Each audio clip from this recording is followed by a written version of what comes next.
If fighting was a god, I would worship him. I would bow to him. I would pray for victory.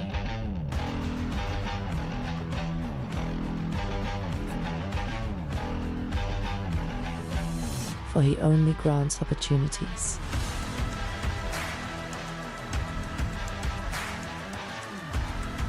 But behind every god lurks a devil.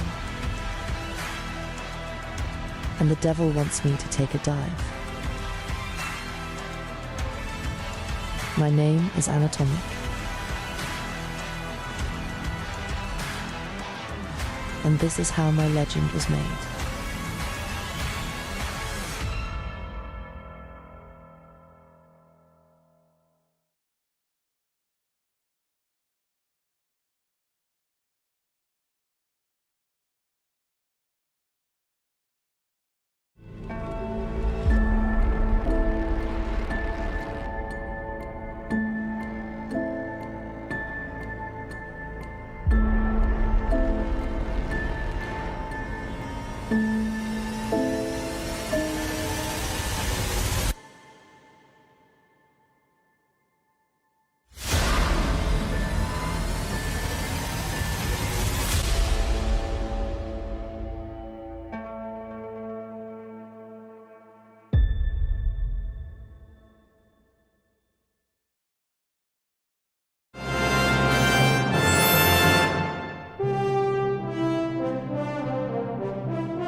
When footsteps fall in eldritch hollows, and spectres flee into the shadows, that is the time when horror's heroes abound, culling the ghouls that go bump in the night.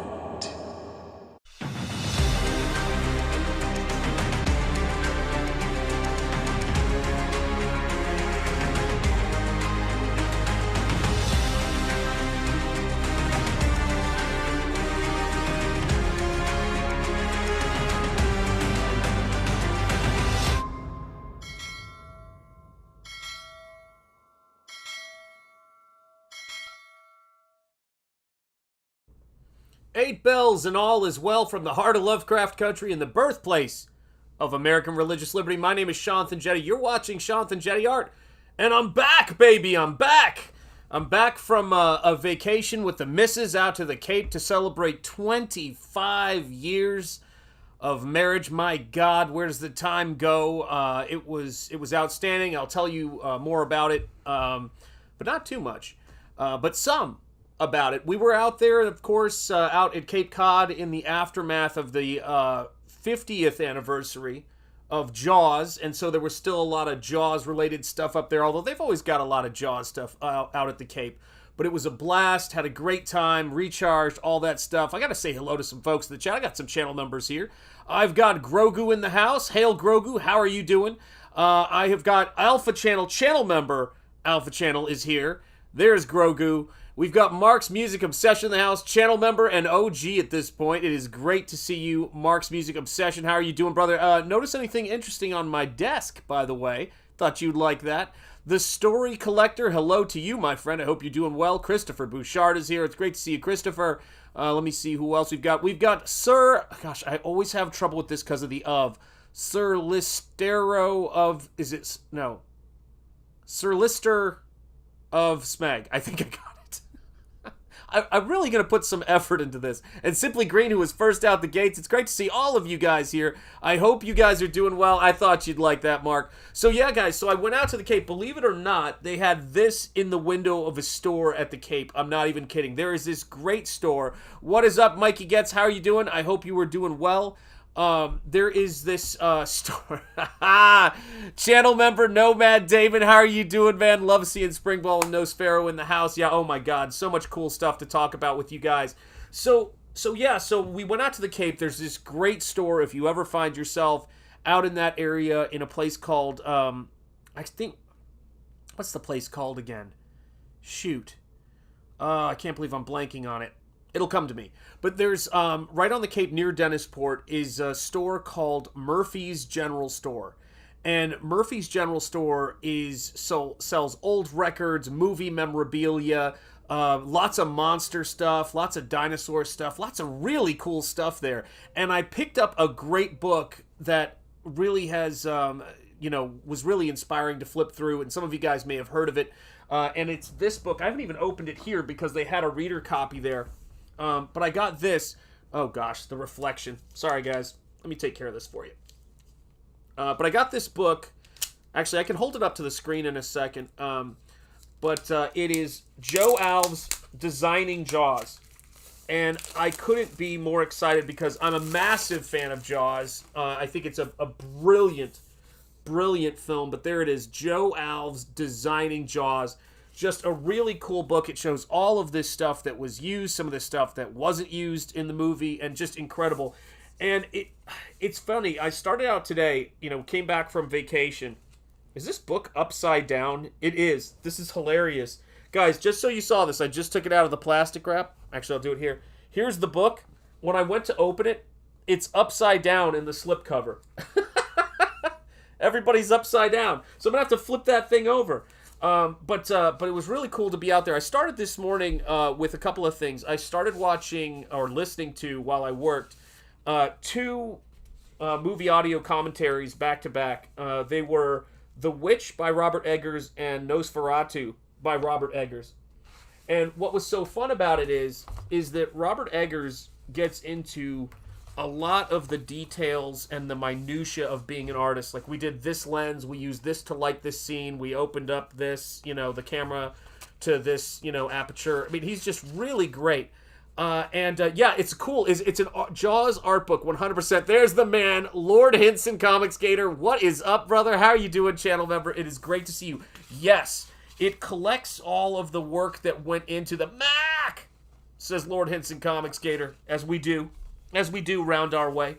So yeah, I was out at Cape Cod, and I'm such a big fan of Jaws that every time I would look in the water and I would see all those tourists just piled into the water, there was a part of me that just really hoped, that an ice cream truck would come.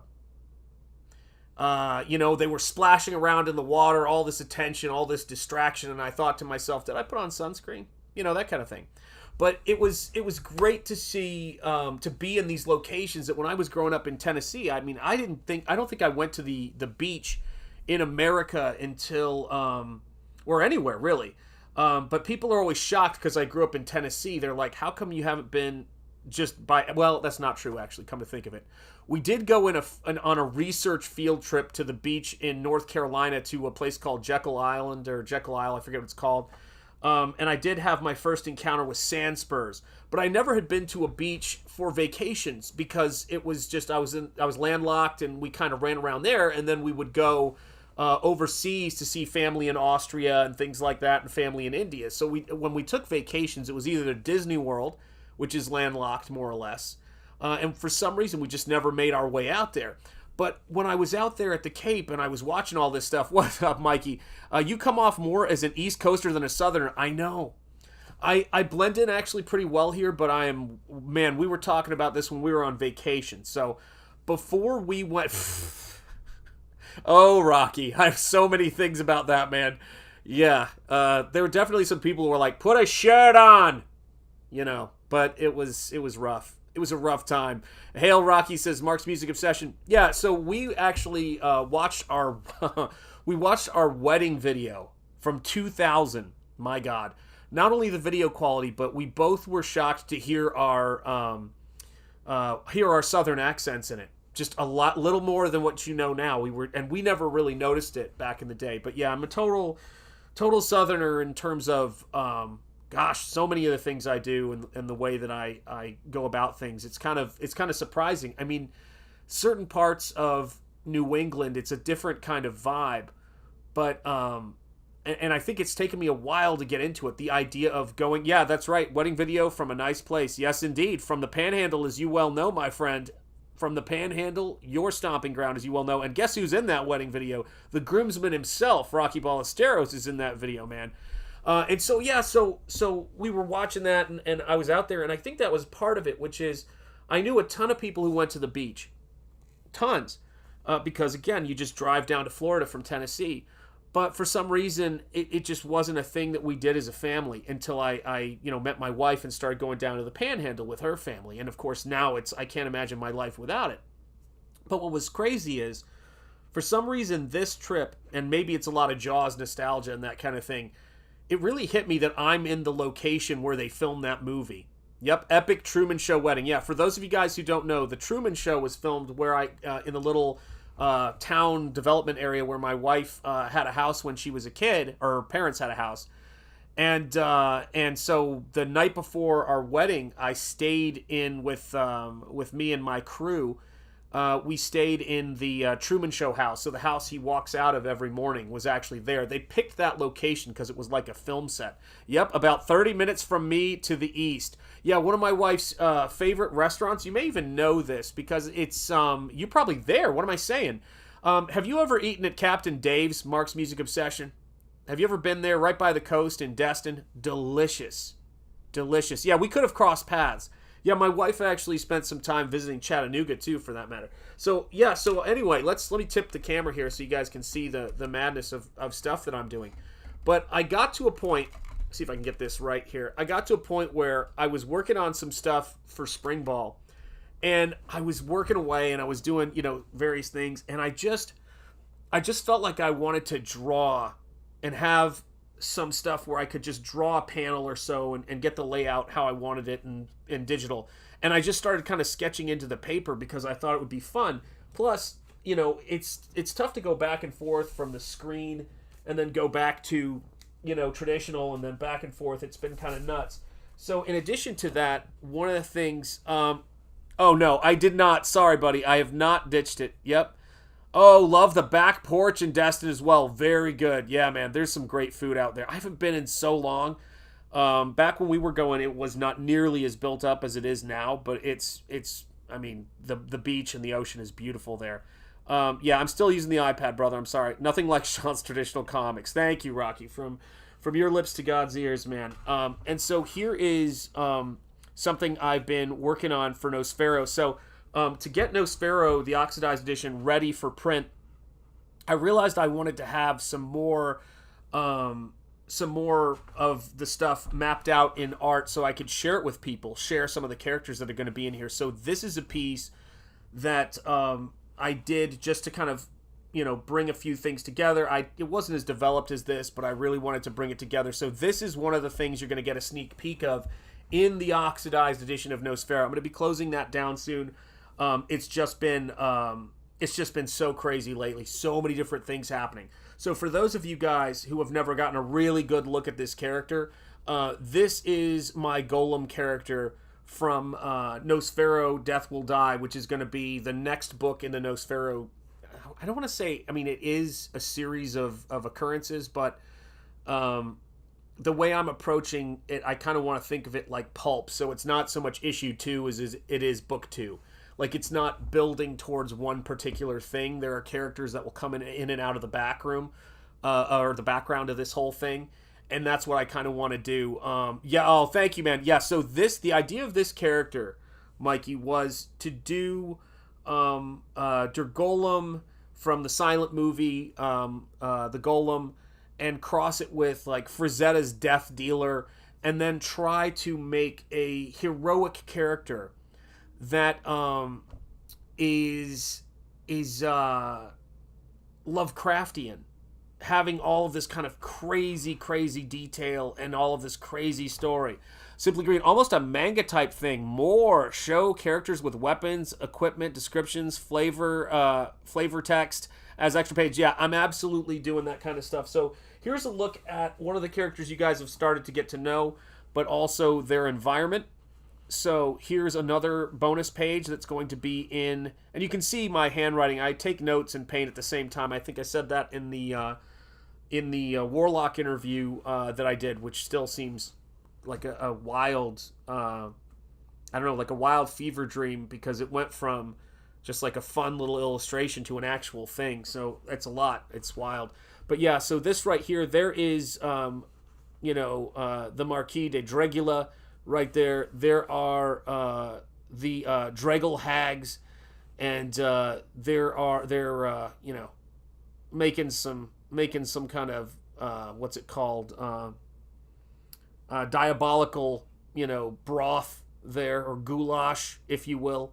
That thing is, dude, it's gonna be sick, man. It's like I've got 3 InDesign files going right now. One is the Nosfero Art Edition. One is the Nosfero Oxidized Edition, which is going to have all the stuff and the sneak peeks of Book 2. And then the InDesign document where SPRINGBALL is coming together. And it's kind of nice to be in a groove with all of that stuff. Bruce Campbell's chin, what's up, Borscht? That's right. How are you doing, man? Groscht. It's good to see you. If you know what that means, a toast. But yeah, it's not borscht. It's not Russian, so it's not. Borscht is Russian, right? Das Vidanya and all that. That's how it goes. Rocky's just laughing. Yeah, pages like this can be used to give more of a fleshed out explanation for how a golem's shield functions without getting in the way of the story. Yeah, I grew up and hail Bruce Campbell's chin, says Mark's Music Obsession. So the way it works is I came up, obviously looking at comics, and then of course there were the Marvel Universe backstories of all the characters, and then there were bonus features sometimes in some of the graphic novels I read, and trying to think of a really good example of that kind of stuff. It might have just been more in the single issues now that I think about it. But I've always loved that aspect of things, the making of, the art of aspect of it, so I've always tried to include that in Nosfero. But I always want them to be different, and I want them to be really good and really interesting. Sometimes you gotta think of that food. You know what I'm saying? Sometimes you got to. When I'd go to Austria to visit our family there, one of my favorite things to eat were Kreisnucks. I don't know if any of you guys know those. And Knettels, which were delicious. And, of course, I did love schnitzel. Schnitzel, gurkies, and orange potatoes. I forget what you call them. I just called them orange potatoes as a kid. Oh, geez. Thank you so much. I appreciate that, Mikey. Yeah, funny enough, I was looking at Frank Frazetta's drawings and paintings, which were beautiful. I was looking at Simon Bisley's stuff. So many incredible folks. Mobius's stuff, which has always been an inspiration to me. And as I put this stuff together, one of the things that was fun is, and this is a little bit of a behind-the-scenes story there, is that this castle right here is actually based on a paper sculpture that my son did when he was like really little. He got out some paper and some tape and built this giant piece of architecture. No wonder he's an engineer. Yeah, Austrian food is so good, man. Is the broth going to be served cold? No, not in this case. The broth, trying to think actually. In this case, the broth is diabolical, so it's hotter than hell. It's not a what's it called? Oh my god, gazpacho. I had a cold gazpacho. Yeah, rename them to the Schnitzel Hags. I would never do such a thing to Schnitzel, Rocky. Come on, man. I'd have to do it with reverence, always with reverence.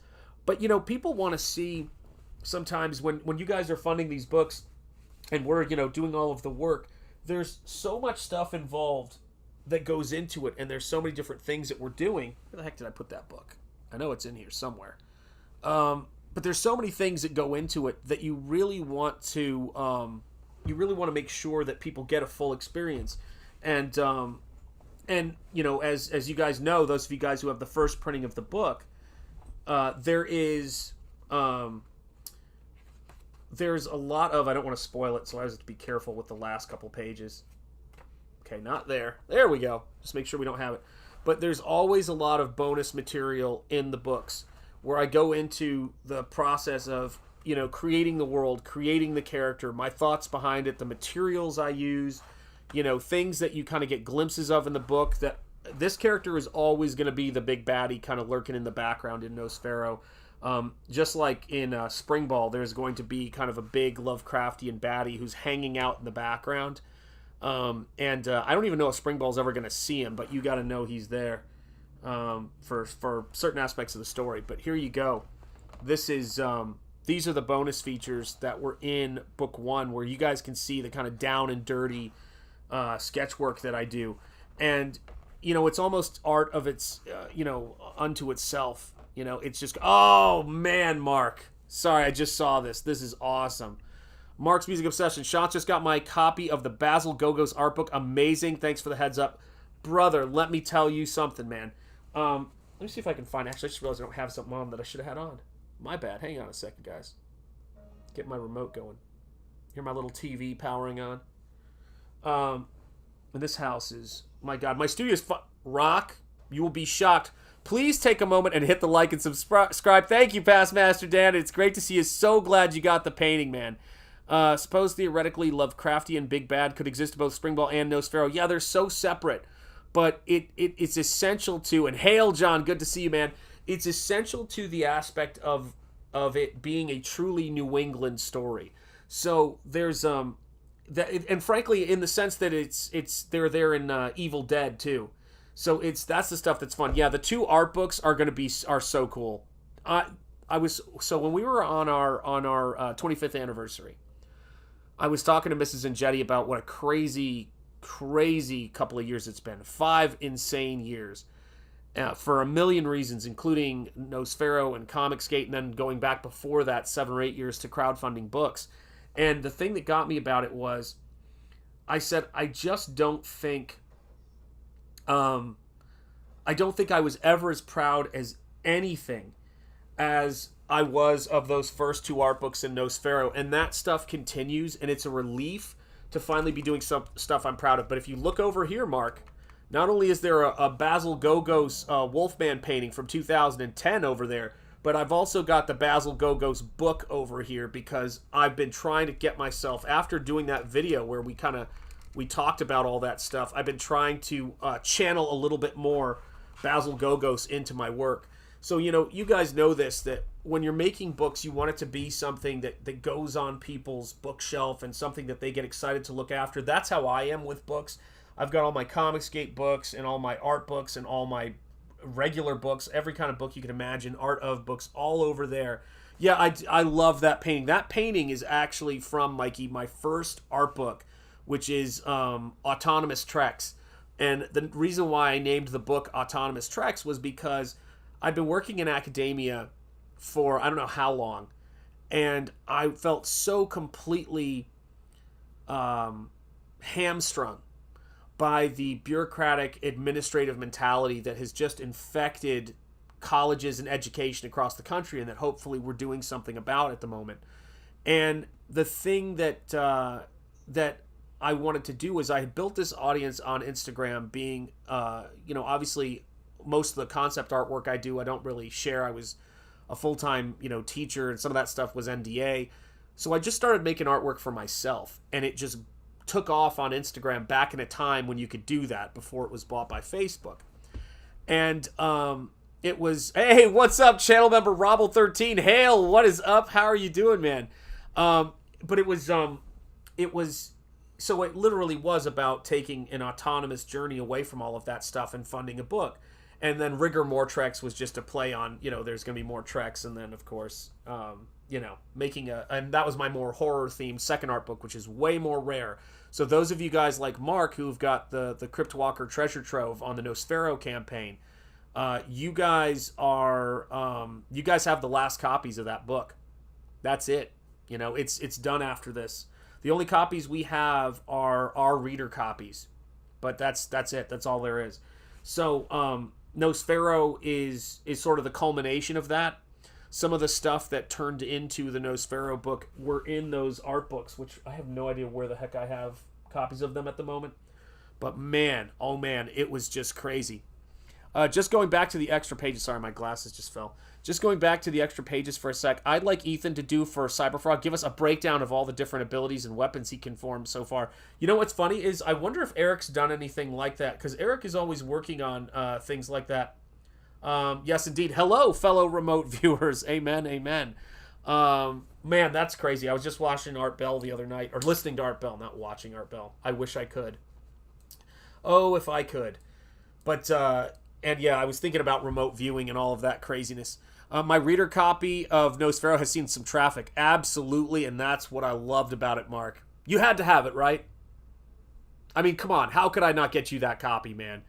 Oh, that story kills me. I'll tell it for you guys in the chat. McGregor Bull J, what is up, my friend? It is great to see you. Great painting. I think it's Alex Ross, right?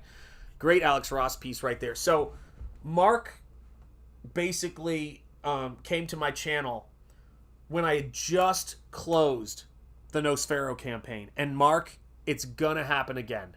So, and you're in charge of straightening these people out, right? I'm making you the heavy here this time. But Mark came right as the Nosfero campaign closed. It always happens. Whenever you close a campaign, it could be open for years, and which I don't think I've done yet. But you never know.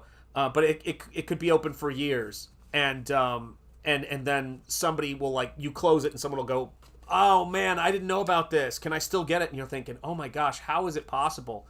My backers are desperate for this book, but it always happens. And so when Mark bought a head sketch, and Mark and I had been, Mark's been a channel member forever, been in the chat, just been great to have around here. I hope you know that, Mark, that I appreciate you, man. And so as I am known to do on occasion, when he bought this, the head sketch of the Iron Maiden head sketch of Eddie, Mummy Eddie, which they had an action figure of in the same store I got the Creature from the Black Lagoon, by the way. God dang, it's weird to be on the spectrum, isn't it? God help me. I wanted to put in a copy of Nosfero, a reader copy for him, because Mark has been just so excited about that book. He's backed the treasure trove, and I thought before I get that done, I want to make sure that Mark has a copy of the book. And it's like something I want to make sure I talk about. Oh man, I'm so glad, Robble13. I'm so glad to hear that, man. One of the things that if you know me and if you've ever been around me for any period of time, and that is in my real life as well, within the community that I live in.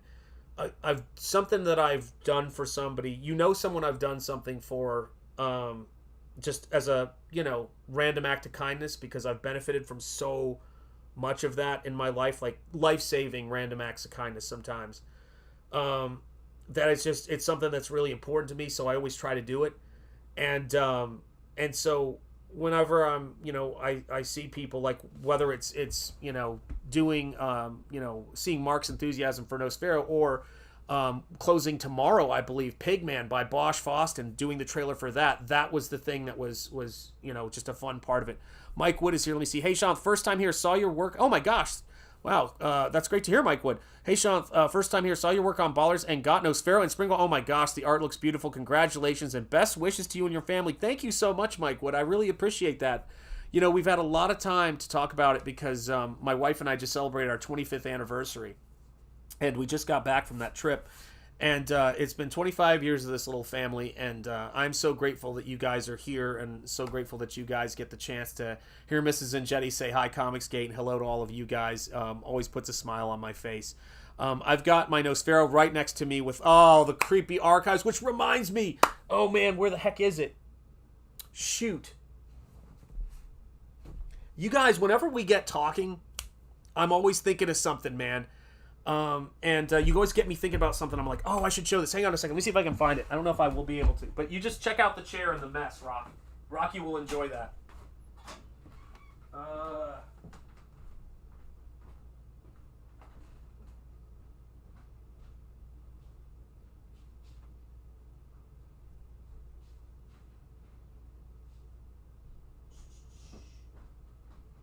Where the heck did I put it?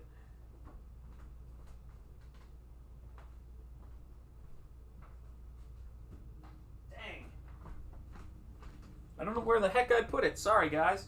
One of the things... No, it should be here. Where the heck is it? Huh.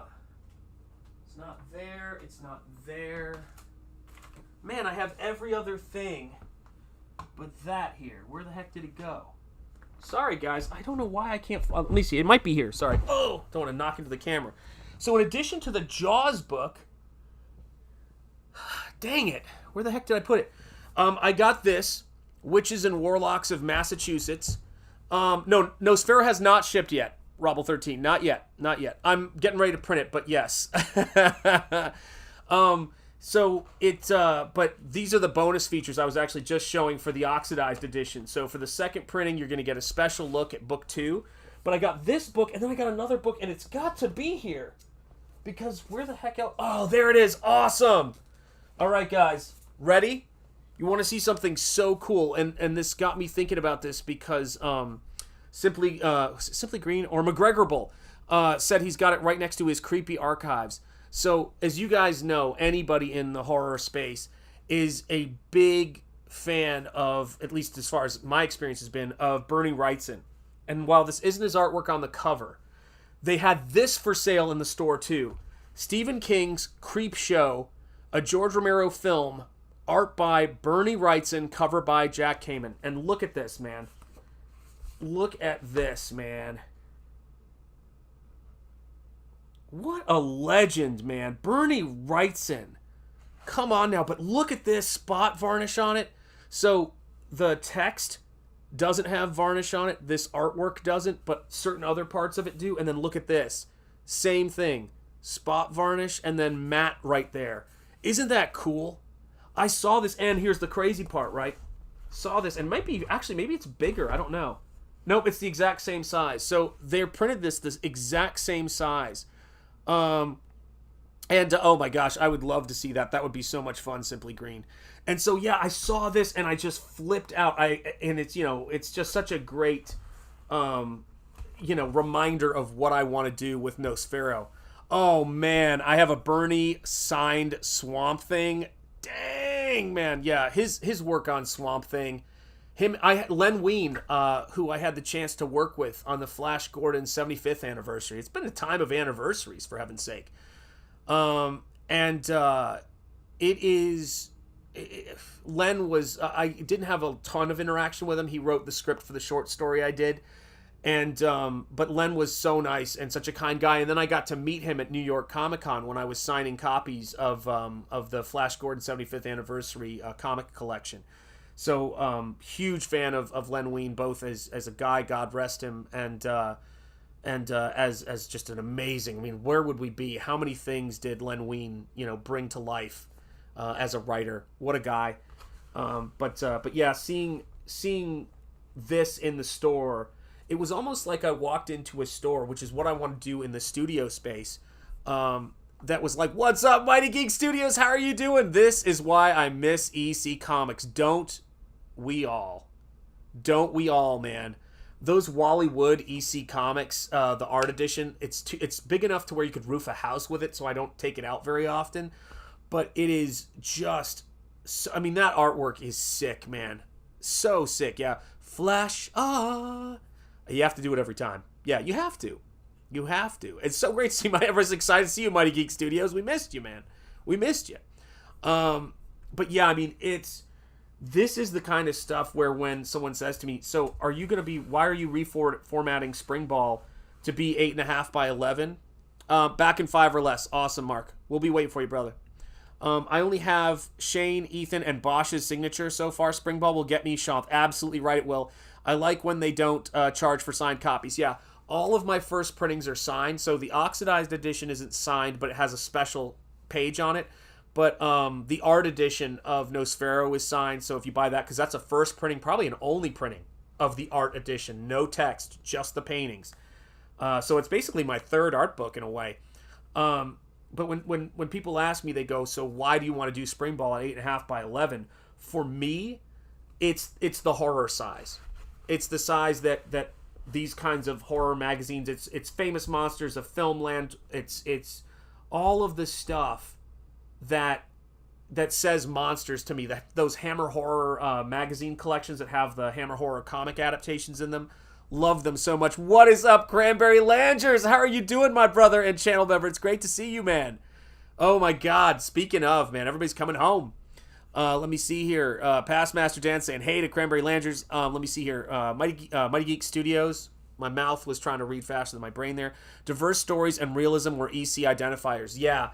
So one of the reasons why I was so excited about John's Black Riding Hood. And John has been Malin, for those of you guys who don't know, who was, I don't even know, I can't put into words my gratitude for John doing, and the stuff he's done to both launch Springball, close out the 60 days, Shane closed out the 30 days, and then to donate a cover, an alternate cover to the book, which I think is a stunner. So, can't say enough good things there. But he's been talking about for a long time doing a horror anthology book that's just balls to the walls, like what you saw in the EC Comics stuff. And as somebody who is excellent, Cranberry Landers, enjoy your lunch and kick back with us. Lord Hinson Comics Gator saying hey-o to Cranberry Landers. Those Hal Foster, yes, Prince Valiant books are huge and they're amazing, man. They also did some really great larger releases of Alex Raymond's Flash Gordon and Jungle Jim. That stuff is so good. But I love the idea of when people say anthologies don't sell, I always think, oh my God, hold on, pause, hold the phone. Sir, Sir LOS, I guess I'm going to say, because I know I'm going to have trouble with the of in there. If it was capital, it'd be so much easier for me. Let me see here. Creepshow 2, he scouted my dad worked on Creepshow 2. Let's just let that sink in for a minute there, by the way. My dad worked on Creepshow 2. He scouted the locations for the gift shop. I remember they hand-painted the wood grain on the floor for the movie. Wow. Well, hail to your dad, and that is awesome, man. That's fantastic. What a legacy. What a legacy. You know, people say that, all of the work is temporary, but the film is forever, and I think that's one of those movies, that is a part of something that's such a huge phenomenon. It's forever. That's eternal stuff. Yeah, the Prince Valiant started in newspaper strips. Yeah, I have those giant Winsor McCay, Little Nemo and Slumberland, which is some of the finest comic work, and it's from the turn of the century, the early 1900s, and that stuff is, I don't know if there's a lot of comics that are drawn as well as that book is. Winsor McCay is such a foundational figure in both comics and the comic book language. and in animation. So two things that were hugely influential. You wouldn't have Walt Disney without Winsor McCay. And Walt Disney, when he did his history of animation stuff for the Disneyland TV series, as you guys know, he often pointed to Winsor McCay, and actually I think did a reenactment or got some film clips of Winsor McCay. And thank you so much, Past Master Dan. Second Chance art edition for Nosfero, the Crypt Walker, right there. And if you guys have not gotten the art edition, it is the art book of Nosfero in a sense, because it's all of the pages of the book, but it's just the raw art, no text on it. And so it's just going to be purely the artwork, and you guys are going to love it. The All-Seeing Ian, that would be cool. I like horror comics. Perfect genre for short stories, too. You're absolutely right. Absolutely right. Pity Ma says, Shanth, love your work. What's the final closeout date for Nosfero Second Chance? It's going to be soon, because what I was just showing at the start of the stream, I want to close it out. I don't want to tell the date I'm thinking of closing it out on. Well, I'm not sure. I'm working on it. I will make sure I give you guys plenty of notice on it. But I am definitely doing the final layouts in InDesign, because when I did them, I realized the oxidized edition needed more for the bonus material, more sneak peeks at book 2. So I fleshed out some of the sketches so that I could refine the characters for myself and give you guys something really special in that second printing. So these are 2 pages, new painted sketch pages, to show you, and the castle, by the way, of the villain, that are going to be in the oxidized edition of Nosfero the Crypt Walker. So if you missed that, backing the oxidized edition, make sure you grab it if you want the look at book 2. The art edition is going to be much more of just some of the behind the scenes stuff that that isn't in the first printing of Nosfero. I'm going to try to make the bonus sections of these books as different as I can from the first printing, both of them, so that if you buy the book, you're always getting something new. And in the case of the oxidized edition, you're getting a new cover, which I hadn't planned on doing, so I'm excited about that. But so I'm in the next month, I want to get that thing to you guys by October. That's my goal. So that's going to involve printing, packing, doing all that stuff myself. But it's not as big of a campaign as the first Nosfero, so it's not nearly as much of a nightmare, thank God. What's up, Blue Boy Comics? How are you doing? It's great to see you. Look at that artwork. Is that Gene Colan? I can't tell. I'm probably wrong. Let me know if that's who the artist is on that. Beautiful. Let me see. Yeah, only those could you create a story about corruption and not get blasted for it. You're absolutely right. So what was I saying? Oh, yes. So one of the reasons why I think that anthologies don't sell, and when people talk about anthologies not selling, I believe them, is that anthologies have to be a gut punch. Like, every story in there has to go for the throat. I don't think you can do an anthology book made of like very calm, whimsical stories. Because once you get into a whimsical story and you fall in love with an artist's work, then you're flipping to another artist. So it really depends on hitting people with a premise that is just really intense and crazy and just, knocks you off your feet. And I think that's why horror is such a great genre for that. What's up, Lloyd Burton? How are you doing? Another stellar stream, I see. Yes, indeed. How are you doing, my friend? Stellar stream. I think I know what you meant. Another stellar stream. Lloyd Burton, it is great to see you, brother. I've been your painting is right there. I've been staring at it because I was putting in these. Actually, I'm going to grab that real quick. Hang on a second, Lloyd, since you're here. I don't know if you're in front of your computer here. Here we go. Whoa. Let's see if I can sit down. So I was putting in some very, very, I don't know if you can see it on screen there, but some really nuanced wrinkles to describe the skin on the underside of the dragon wing here. And to me, it really was one of those things that has made all of the difference. And it's like when I was doing the tail, which was something I came to very recently. Lloyd, I have the same fat fingers. You know how that goes. What's up, K-pop junkie? Jimin for life. You know how it goes. RM, y'all. Keep it real. These are the fun things about having a kid a daughter who was into K-pop. That's the great thing. I get to know a few things. Jimin forever. That's right. But so this was the thing that was so fun, because as I was, and you can tell when I'm getting close to finishing a painting, I sign it just so I don't forget to leave room for the signature, which is where this one is. But something like this the tale, I wanted it to be both descriptive and painterly in terms of how it flowed before you get to the kind of the skeletons. Yeah, J-Hop is Hope is best boy. There you go. McGregor Bull J weighing in on his BTS trivia. When my daughter was younger, they were going to premiere at midnight the Coldplay BTS video, and so I woke her up to watch that, and she I was like, babe, they're going to have that video on, and she was so excited. One of those great, father-daughter kind of moments. But that's the thing about it, is that you really want to make sure. I know I've said this on previous streams, but this is actually my first knight and dragon painting that I've ever done, and which is weird because so much of what I do has been influenced by Joseph Campbell and mythology and studying all of that kind of stuff and loving myth. And so, oh my gosh, Lloyd, it's going to, when I'm done with this thing, it's merely what you deserve, my friend. I appreciate all of your support, and I think I've told you this before, but the wild thing about commissions, whether it's their commissions on the Nosfero campaign or anything else, and I do not take, this is the only commission that I'm trying to think if that's, yeah, this is the only commission I've taken during this time, because it's my first dragon painting. It's for someone who is a true patron of my work, Lloyd Burton, and I wanted it to be something really special, because everything I do with my artwork that people buy, it's going to end up in their home, and you want it to be something great.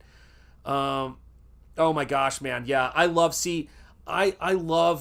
actually think I was telling somebody about this. They go, why do you like to work on a black ground? And I started thinking about it, and I realized that I don't know if you guys know this stuff, but there are I saw a lot of these as a kid growing up, and when we would travel to India to see family, of these paintings that are done on like black, I think it might be just black silk or black fabric with like gold and all of this crazy detail on it. And sometimes I think that might be something that draws me to it, but I don't know, because then there's the Austrian side of it and everything like that. But I love the idea of things kind of emerging out of the darkness, and you see the more detail as your eye focus. Now I need that figure you saw to have with the painting. Yes, exactly. That's right. That's right. Let me see here. The white really makes it pop. Yeah, I love doing that kind of stuff. And there's so much cool stuff. Oh, thank you so much, man. That character model looks great. Do you mean the which one?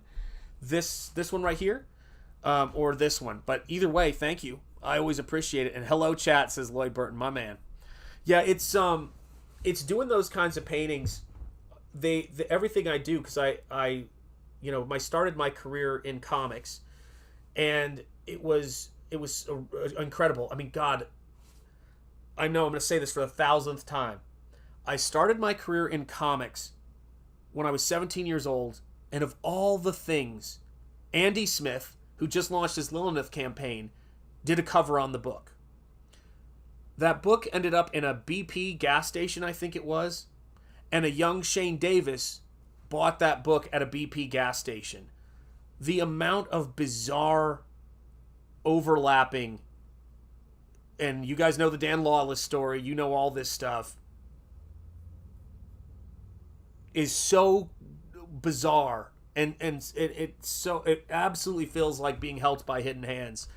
And sometimes that just, I don't even know what to make of it, man. It's a crazy thing. But oh, thank you, I appreciate that, man. Thank you.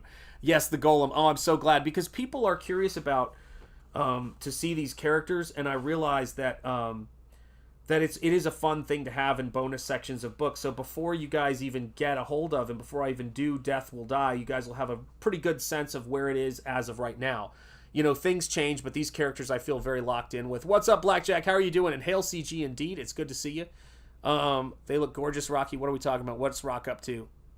They look great. Pity Moss says hello.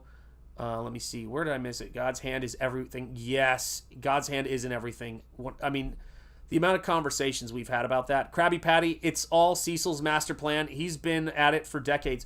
Here's something funny for you regarding that, Krabby Patty, and I know you probably know this stuff, but I was watching Cecil's The Cope Files the other day, and or I just clicked on it because it had a funny thumbnail, and I was like, oh, I gotta see what Cecil's up to. And when the opening started, the Cecil zoom in on the glasses that I did, I was like, oh yeah, I did that. And then it was the Cope Files thing. I did that. And then there's the trailer for his comic. And I just think, Cecil is another one of those people that, I met and I was like, oh, hey man, can I do some stuff for you? And let's do some fun stuff with Cope Files. And it's crazy. And Cecil's been very supportive. He's backed a ton of the stuff that I've done. And yeah, just so much fun I've had with that dude. But it's crazy, man. All of that stuff is nuts. Submitting a bid now for the original of Rocky Springball art. Oh yeah, we're gonna have fun with that, man. Shanth, have you? Oh, my glasses just fell. Shanth, have you thought of doing a painted cover for Springball to add to the campaign? I've thought about it. I've got to know if I get a painting in my head, I will absolutely do it. If a painting just but it's got to be something to where it happens. This is funny that you say this, because one of the things I was thinking about when I did this stream and was just trying to come up with a title for the thumbnail was yeah, I would love to do those. Rocky said got to do Nosfero action figures. Well, I'd love to do those, man. I did a layout for those and a design, as some of you guys saw, because I was trying to figure out how I could make a little character maquette for it. But when I was doing what do you call it? God, I can't believe I just blanked on what I was going to say. Springball. Yes. So I was thinking about the art thing, and when I was reading about Jaws and how many things are happenstance, not only the shark doesn't work, but all the changes they made to the story to make it a classic movie. Because there's elements of the book that I think would have landed with a thud. Character moments that were, like Quint's death was a little too Melville by half. Oh God, I can't believe I'm blanking on his name. Hooper's character arc is horrendous. That is totally would be great to do a Springball in the design of the Army of Darkness poster. That would absolutely be cool. That's a really good point. God, that painting is tough though. I know that painting well, and that's so technically complicated. But it was and just the happenstance when I was listening to Robert Eggers talk about things. With the making of Nosferatu, the 2024 film, and he goes, you get on set and certain things don't work, or actors say, I can't do that. This would be, or I want to do that, but I can't deliver it in that way. And sometimes, thankfully, you have the good grace to let what's happening dictate it. And the best example, PhD Fudd, and Elmer Fudd, that would be awesome. Yeah. You should do a poster painting of Springball as the stretch goal next time. I might. That actually might be good. Ended with a FUD, did you say? What's the one I was just thinking about? Shoot. Oh, yes. So I wasn't planning on revisiting Springball. It was not something I had been really spending any time going, oh, I'm going to do Springball again. That would be, something I return to, because I'm like, I've moved on. I don't know where it's going. But when the audience was like, you need to do something with this. You need to do something with Springball. And then all of these things, like Rocky knows because he's in the chat. Rocky showed it at the on the closeout stream. Were we on your channel, Rock? I can't remember what channel we were on. But maybe you were on mine. But you pulled up all the old art of Shanth that you've kept, which I've forgotten I drew, for God's sake. And I don't know if you guys heard that, but definitely time. Arthritis time. But I was on stream with Dan Lawless and Rocky showed that work, and Dan was like, why aren't you doing anything with this? And Rocky was, like, he got tired of telling me to do something with Springball like decades ago. And then when I closed out the Nosfero campaign, I sent John, because he had done some really, great promotion for Nosfero. I said, hey, John, just wanted to let you know, this is a comic I did in 2002. And, the difference in terms of finding the audience and getting your work out there in Comicsgate versus what it was like back then, a lot of admiration for the folks who did it back then, going to all these conventions. And I certainly went to my share, but nowhere near, how hard it was to get traction in the early 2000s. And John goes, what is this?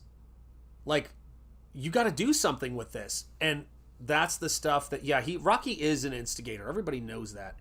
So sometimes you got to just listen to how things are going. Oh, it was your channel. Okay, good. Yeah, it was probably on my channel. So you can find that closeout stream where we were hanging out. But it really is funny how this stuff goes.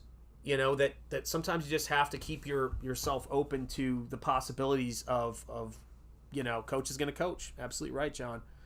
The possibilities that are there for you in terms of your work as an artist. And then a lot of times it's just sitting down and it's just the grind of being at the desk.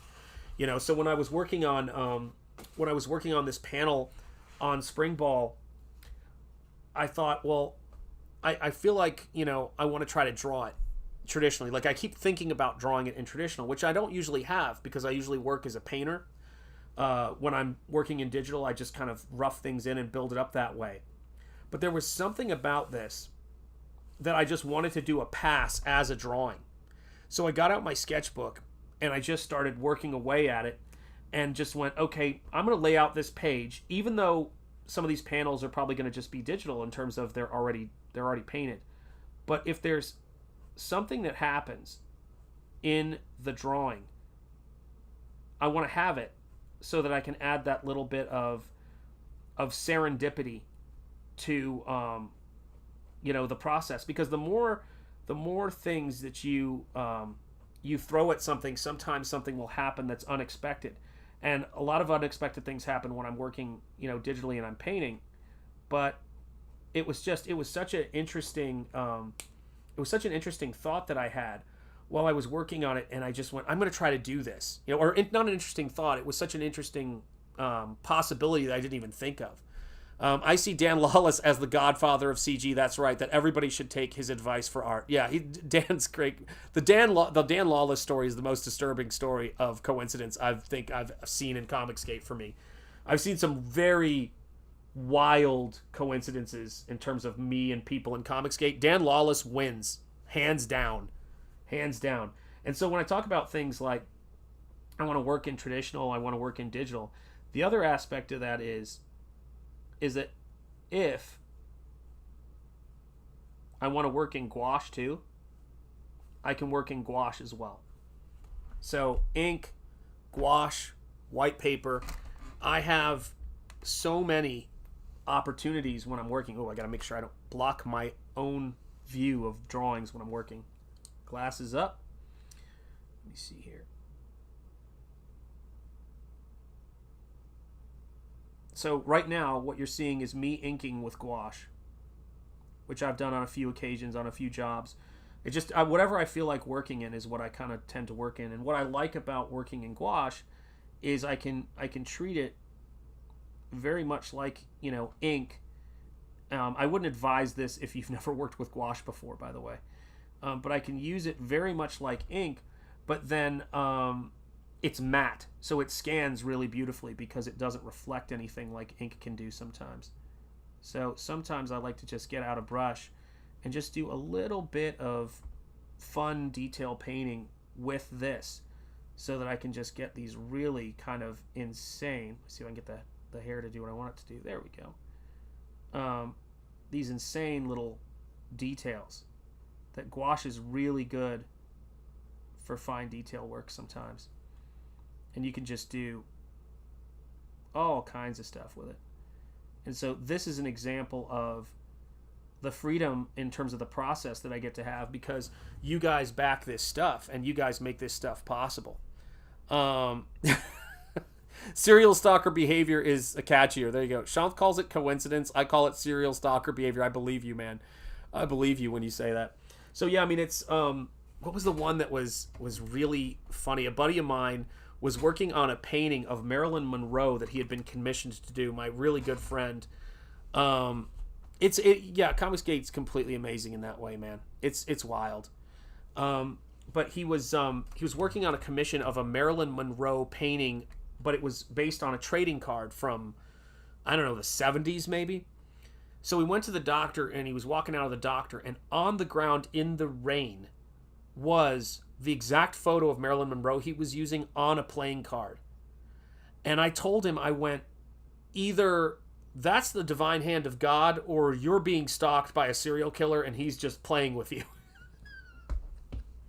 I was like, there's no third way.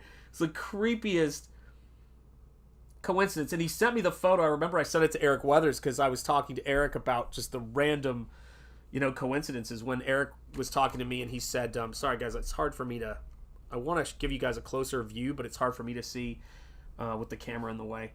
But when I was talking to Eric about learning how to paint and doing that kind of thing, I said, Eric, here's the thing you got to bear in mind. And I've seen some stuff in Comicsgate that's wild. But you happen to have the most popular illustration professor for the entire time I taught, by the way, at what many considered at the time to be the sort of Harvard of art schools. And he happens to be in Comicsgate. You happen to have lettered his book. And he's willing to teach you painting. If that isn't a sign, that it's supposed to happen, I don't know what is. And you guys had mentioned Eric's piece from the last, when we were on our vacation. I was tagged in that. I was trying to stay off my phone when I was on vacation, but the painting that he did of Clayface, which is so great. And I'm so proud of him, man. He's doing some great stuff. What is up, Michelle Bowers, channel member? It is great to see you. How are you doing, my friend? Cut to shuffling the Marilyn Monroe deck. I know. I told him that. Absolutely. Yeah, it 100% does to me, Cranberry Langers. Absolutely. Yeah, it's wild. I mean, what do you do? I mean, it's the amount of things that have led to, just the work I'm doing now and the people that I've met, and it's not all of them are in Comicsgate. It's just folks that are, that I've met throughout my life. And I feel incredibly fortunate. And who knows what's in store from here. I mean, I think that where Nosfero is going, I've never been excited about comics, but in addition to that, I've never been excited about the stories that I'm working on as I have been right now. Because the ending for Nosfero, Death Will Die, is something I've shared with a couple of people.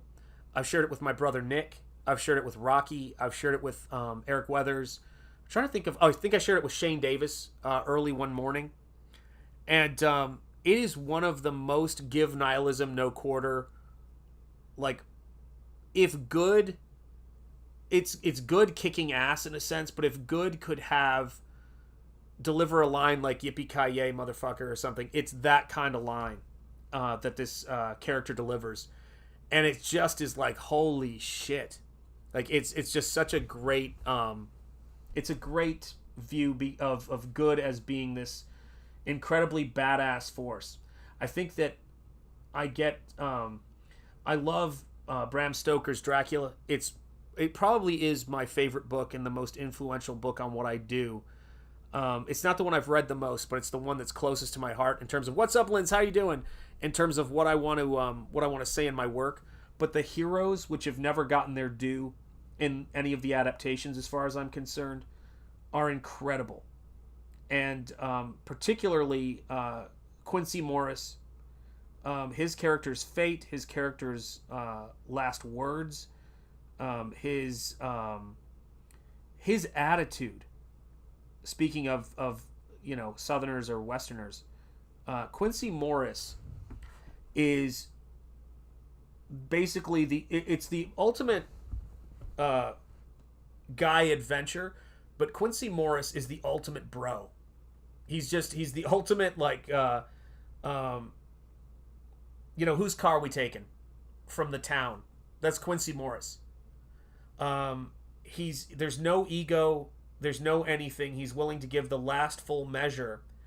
And he is a force of good. And the thing that I've never seen in a Dracula movie that I would love to see in a Dracula movie is the ending, or is the postscript in the future, when Mina and Jonathan Harker are raising their son. When the evil has been defeated. We're now in the future. And their son is named for Quincy Morris. And they talk about one day we will tell him what an incredible man his namesake is. And how his namesake is why good triumphed over evil. It's so great. What's up, Flutterbat? How are you doing? Good to see you. But yeah, Quincy Morris is one of my favorite characters in literature. Just a dude, man. Just a total dude. Gotta love him. And his it's like, when Lucy, who has now who he was a suitor for, chooses another guy, and now she's dying, and the other guy is just bereft with grief, and they're like, we need more blood. Quincy Morris is just walking in the room as soon as the need is there, rolling up his sleeve and going, I don't know what else to do. Tell me where to sit. Like, he's like, I don't know what I need to do, but just tell me where to sit as much as you need. Like, what a guy, man. Just a terrific hero, man. Let me see here. Mikey gets no questions, and we're... Oh, yeah, exactly. No questions, and we're going to hurt some people. Whose car we going to take? Exactly right, is one of my favorite movie lines. I send that to people all the time. Oh, I love doing the gouache stuff. Yeah, gouache lining is a blast. I have one on X and Discord. There you go, Mark's Music Obsession. Gee, spoilers. I know. Sorry, Daniel. Hate to do it. But it is, man, I don't know, man. That book is so good. It's such a great book. The fact that book influenced and inspired Nosferatu, which is, again, a unauthorized adaptation of it, more or less, a plagiarized adaptation of it, and that's one of the most important works in cinema, is incredible. Dracula is a minor... He's a big threat, but a minor presence, for the most part, in the book, comparatively speaking, to the heroes. And the great misrepresentation of that story by modern adaptations that I think, funny enough, was well done in the 2024 Nosferatu, is it's a story of good triumphing over evil, and it's all done from the perspective of the good characters, and the good characters are where all the romance happens. Dracula is a disgusting, foul-breathed cretin. He's not a romantic lead. And while I love Bela Lugosi's version of it, to make him the hero basically requires you remove all the actual heroes from the book. Let me see here. Yeah, Rocky, you have obviously seen the X photo. I guess there's some music stuff going on with, of course, Mark's Music Obsession. What? I thought you were a vacuum tube, Mark's Music Obsession. There you go. Oh my gosh. Yeah, craziness, man. But that book, if you've never read it, and I think it's the abridged version, you have to listen to the unabridged version at some point, obviously. But Christopher Lee did an audiobook of Dracula, and if you want to hear him doing voices and all of that stuff, man, Christopher Lee's audiobook of Dracula, which I'm pretty sure is on YouTube, is a great thing to chill out and mellow out to. And Dracula is, of course, the biggest influence on Nosfero. Nosfero is basically the heroes of Dracula, but with the gravitas of Dracula. He's a scary figure when he descends into a tomb or a crypt to slay vampire. He's intimidating. He's frightening. He's got a little bit of Solomon Kane in him. He's got a little bit of the Phantom in him. He's got a little bit of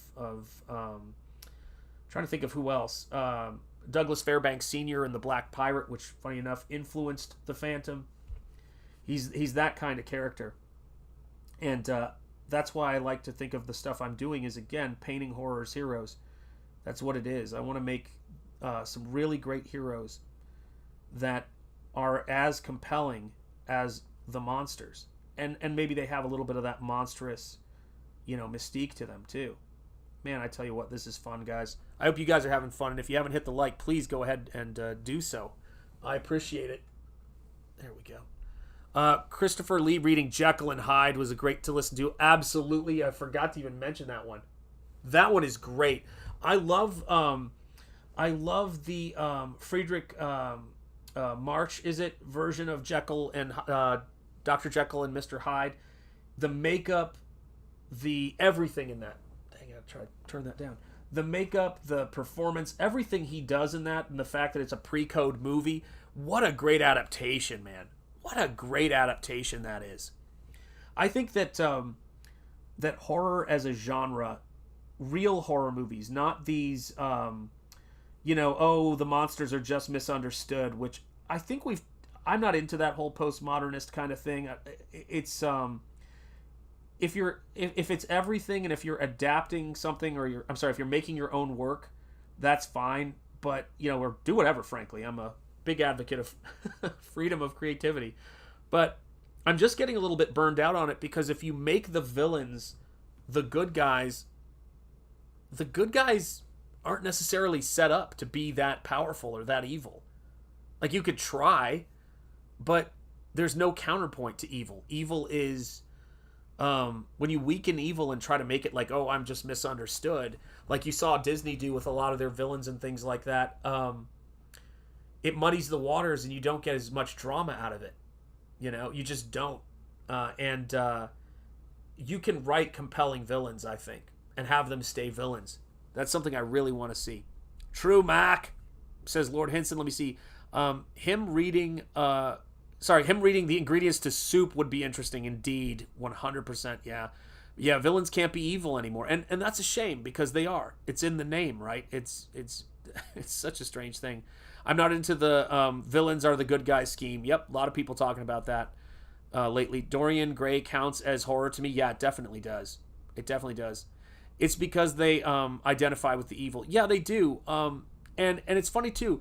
I saw a really funny comedy about werewolves that where the werewolf at the end actually says that line, "Gotta eat," and it was hilarious, and it was such a great comedy horror movie. And it's the in many ways it's the opposite of the kind of work I do, but I love it. It's great if you're gonna do it. But the cool thing about it was the character that is revealed to be the villain in the movie is 100% a villain, a sociopath, a murderous monster, and it's funny when it's delivered that way. And it's also a movie that tries to be an indictment of good guys as being weak, and it has a different spin on it. It's not my wildest kind of spin on it, but it's very, very cool, you know. Thank you, Shanth, for the streams. Absolutely, I'm happy to do them for you. And selfless advice and dedication, the heartfelt appreciation. Oh, thank you so much, geez, Alpha Channel. I appreciate you being a channel member. Thank you for supporting this channel. These days, this is what they've done, though. They made evil good and good evil, hence why the word, the world is so, yes, Fubar, 100%. Yep, spaghetti westerns had the best villains. Yes, they did. Frank in Once Upon a Time in the West. When you figure out why harmonica plays the harmonica when he's going after Frank, oof. Yeah, bad guys who revel in their evil are really terrifying. Absolutely right. The Walking Dead was the last hurrah for zombies. Zombies in the comics been over forever, and there's 10 spin-off shows still. Rick, and I can never pronounce it, one was the only one I cared about. There you go. Also, the view the good guys as the villains because generally they oppose what the good guys are doing. Yes. And this is the thing that's funny, is that that kind of moral relativism of postmodernism is really exciting until you're forced to experience it. Evil's actually a thing. If people think evil is relative, they probably have not actually seen real evil. And that's kind of terrifying to me. You know, it's really terrifying. And that, you know, that people would be so naive. But we actually see that playing out in the real world. People naively thinking that, like, oh, evil's a construct, and then they go out into the world to try to prove it, and things don't go so hot. You know, and it's weird. It's or I should say not weird. I'm trying to purge that word out of my system. It's unfortunate because you lose the biggest engine for story. And you know what I also think too is that when it comes to good and evil, people are not as articulate as they used to be. People don't, artists and creators today, I think, struggle with it. Evil should be very compelling to write, and it shouldn't be something that is completely alien, you know? Sadly, yeah, that's half the population now. Probably so. Although, you think about it in terms of a global population, and it's a whole nother ballgame. I think part of the whole motivation for writers, people who do these stories, is because they have a thing against hypocrisy. Yeah, and hypocrisy is, I've never watched the show. I've heard things. Yeah, exactly. That's right. That's exactly right. Yeah, that's how people present it. Guys stand in opposition to. Yeah, I mean, you should know it when you see it. I think it's Bruce Campbell seen over 3,000 watercolors while rebuilding his nation and fighting two front war. Yeah, exactly. It's that was a thing for me too, right? I like that line, and I hate to quote this movie because no, I don't. It's genius. Now you see that evil will always win because good is dumb. I love that line from Spaceballs. Such a great line. And when I go to do the work that I do, I always think, let's not make good dumb. Which is why, when I'm creating my character of Dergolem, my take on Dergolem, this is what he looks like. He's not going to look like something. This is a good guy in my world, because this good guy has to stand up to Thulu. He has to stand up to the outer gods. So he better come ready to do so. And if you look at him and he looks weak, or he looks like he's, not the indestructible force for good that he is, it falls completely apart. It falls completely apart. And one of the things that has been so interesting about designing this character is the Golem myth or legend comes from Prague. And Prague, so it's a story of a Jewish rabbi who creates this force to protect his people in Prague. And the thing that was so wild about it is, later on, one of my biggest artist influences, who was a Catholic, devout Catholic who lived in Prague, would be killed by the Nazis as a part of their statist push to eradicate all culture. He was seen as being a big part of Slav culture. So not only did they try to destroy his work, but they beat him to death as an old man. Yeah, it's not a chick. Yeah, exactly. No, there's totally. Hail Tank Ferret. Where are you, Tank Ferret? There you are. It's great to see you. How are you doing, Tank Ferret? And so, ciao. Take care, Cranberry Landers. Have a great day, and I hope you had a great lunch. So yeah, so it was really tough for me to read about. For those of you guys who don't know Alphonse Mucha's work, he's a huge influence on me, really big influence. And he did an illustrated edition of the Our Father prayer. Oh, here it is, actually. I've shown it before on stream. You'll know his work if I show it to you for even a second. But this is Alphonse Mucha's work. Both the detailing around it, the font, and he illustrated the Our Father prayer. As a devout Catholic and somebody who was just fascinated by all these different aspects of symbolism and symbolist work, the guy was a legend. And so these are what his theater posters looked like. You could probably see the influence I take in a lot of my work. I love Mucha stuff. Probably shouldn't show that one. Darn you, Mucha. But he was a Czech legend and an incredible artist, Alphonse Mucha. I mean, just does gorgeous work. The detailing that he did in these posters, the sort of ornamental nature of what he does, is something that's very close to my heart. Here's some more stuff that he's done. I mean, just amazing. Mucha's making it hard for me to show this book. As you can tell, Mucha and I had a lot in common in terms of our subject matter. This is the subway entrance to the subway he designed that still stands today. It's a national sort of landmark in France. But look at this. How incredible is that as a design? And he also influenced a lot of the stuff in Naboo, Queen Amidala's dress. The Gungan stuff was all influenced by his sculpture. So they basically turned everything into Art Nouveau Mucha love letter in that story. And then these are some of the things that he built for various exhibitions that they had. And it is just incredible stuff. Take a look at this. Isn't that wild? Just look at the scale of that. It doesn't even look real. So this is a guidebook for, I guess, one of the world fairs. And this is, yeah. What are you going to do? Some people get all the talent. and Muka's pretty close to that. A lot of you guys probably know this one. He did some famous paintings. Yeah, Tomorrowland wasn't even close, and it just burned. There you go. Yeah, there's something just so incredible about his work. And so when he went to go illustrate the Our Father prayer, and this is the sketch. This isn't even the final piece. Look at the care that he puts into this stuff. Just a beautiful care, working on toned paper too, for that matter, which is always, me. I love that kind of stuff. But you see the care of his work and the care he puts into the finals. They're just incredible.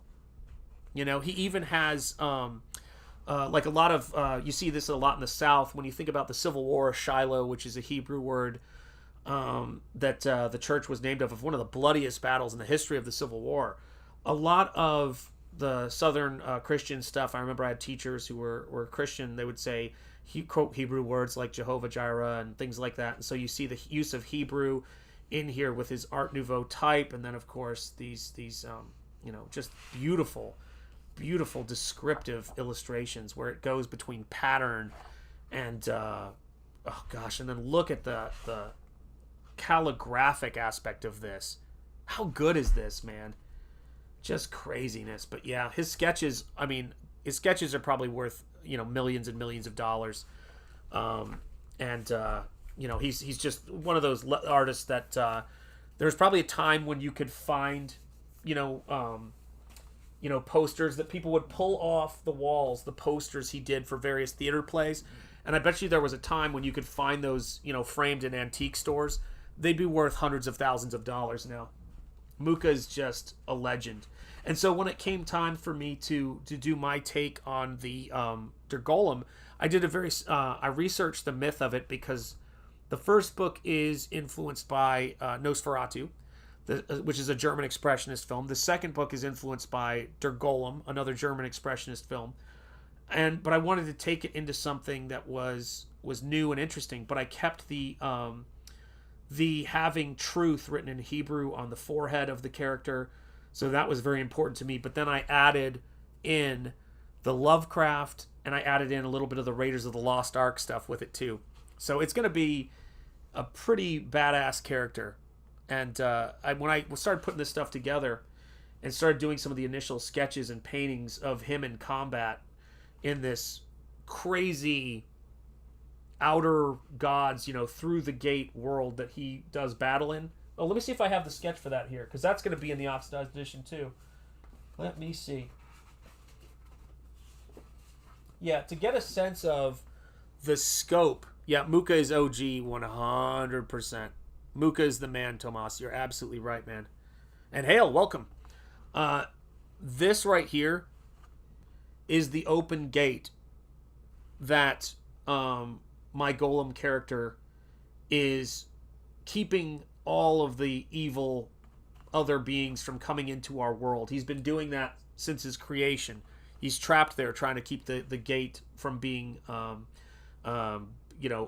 Well, it's open, but trying to keep things from coming through the gate. But that's him for scale. So this is him.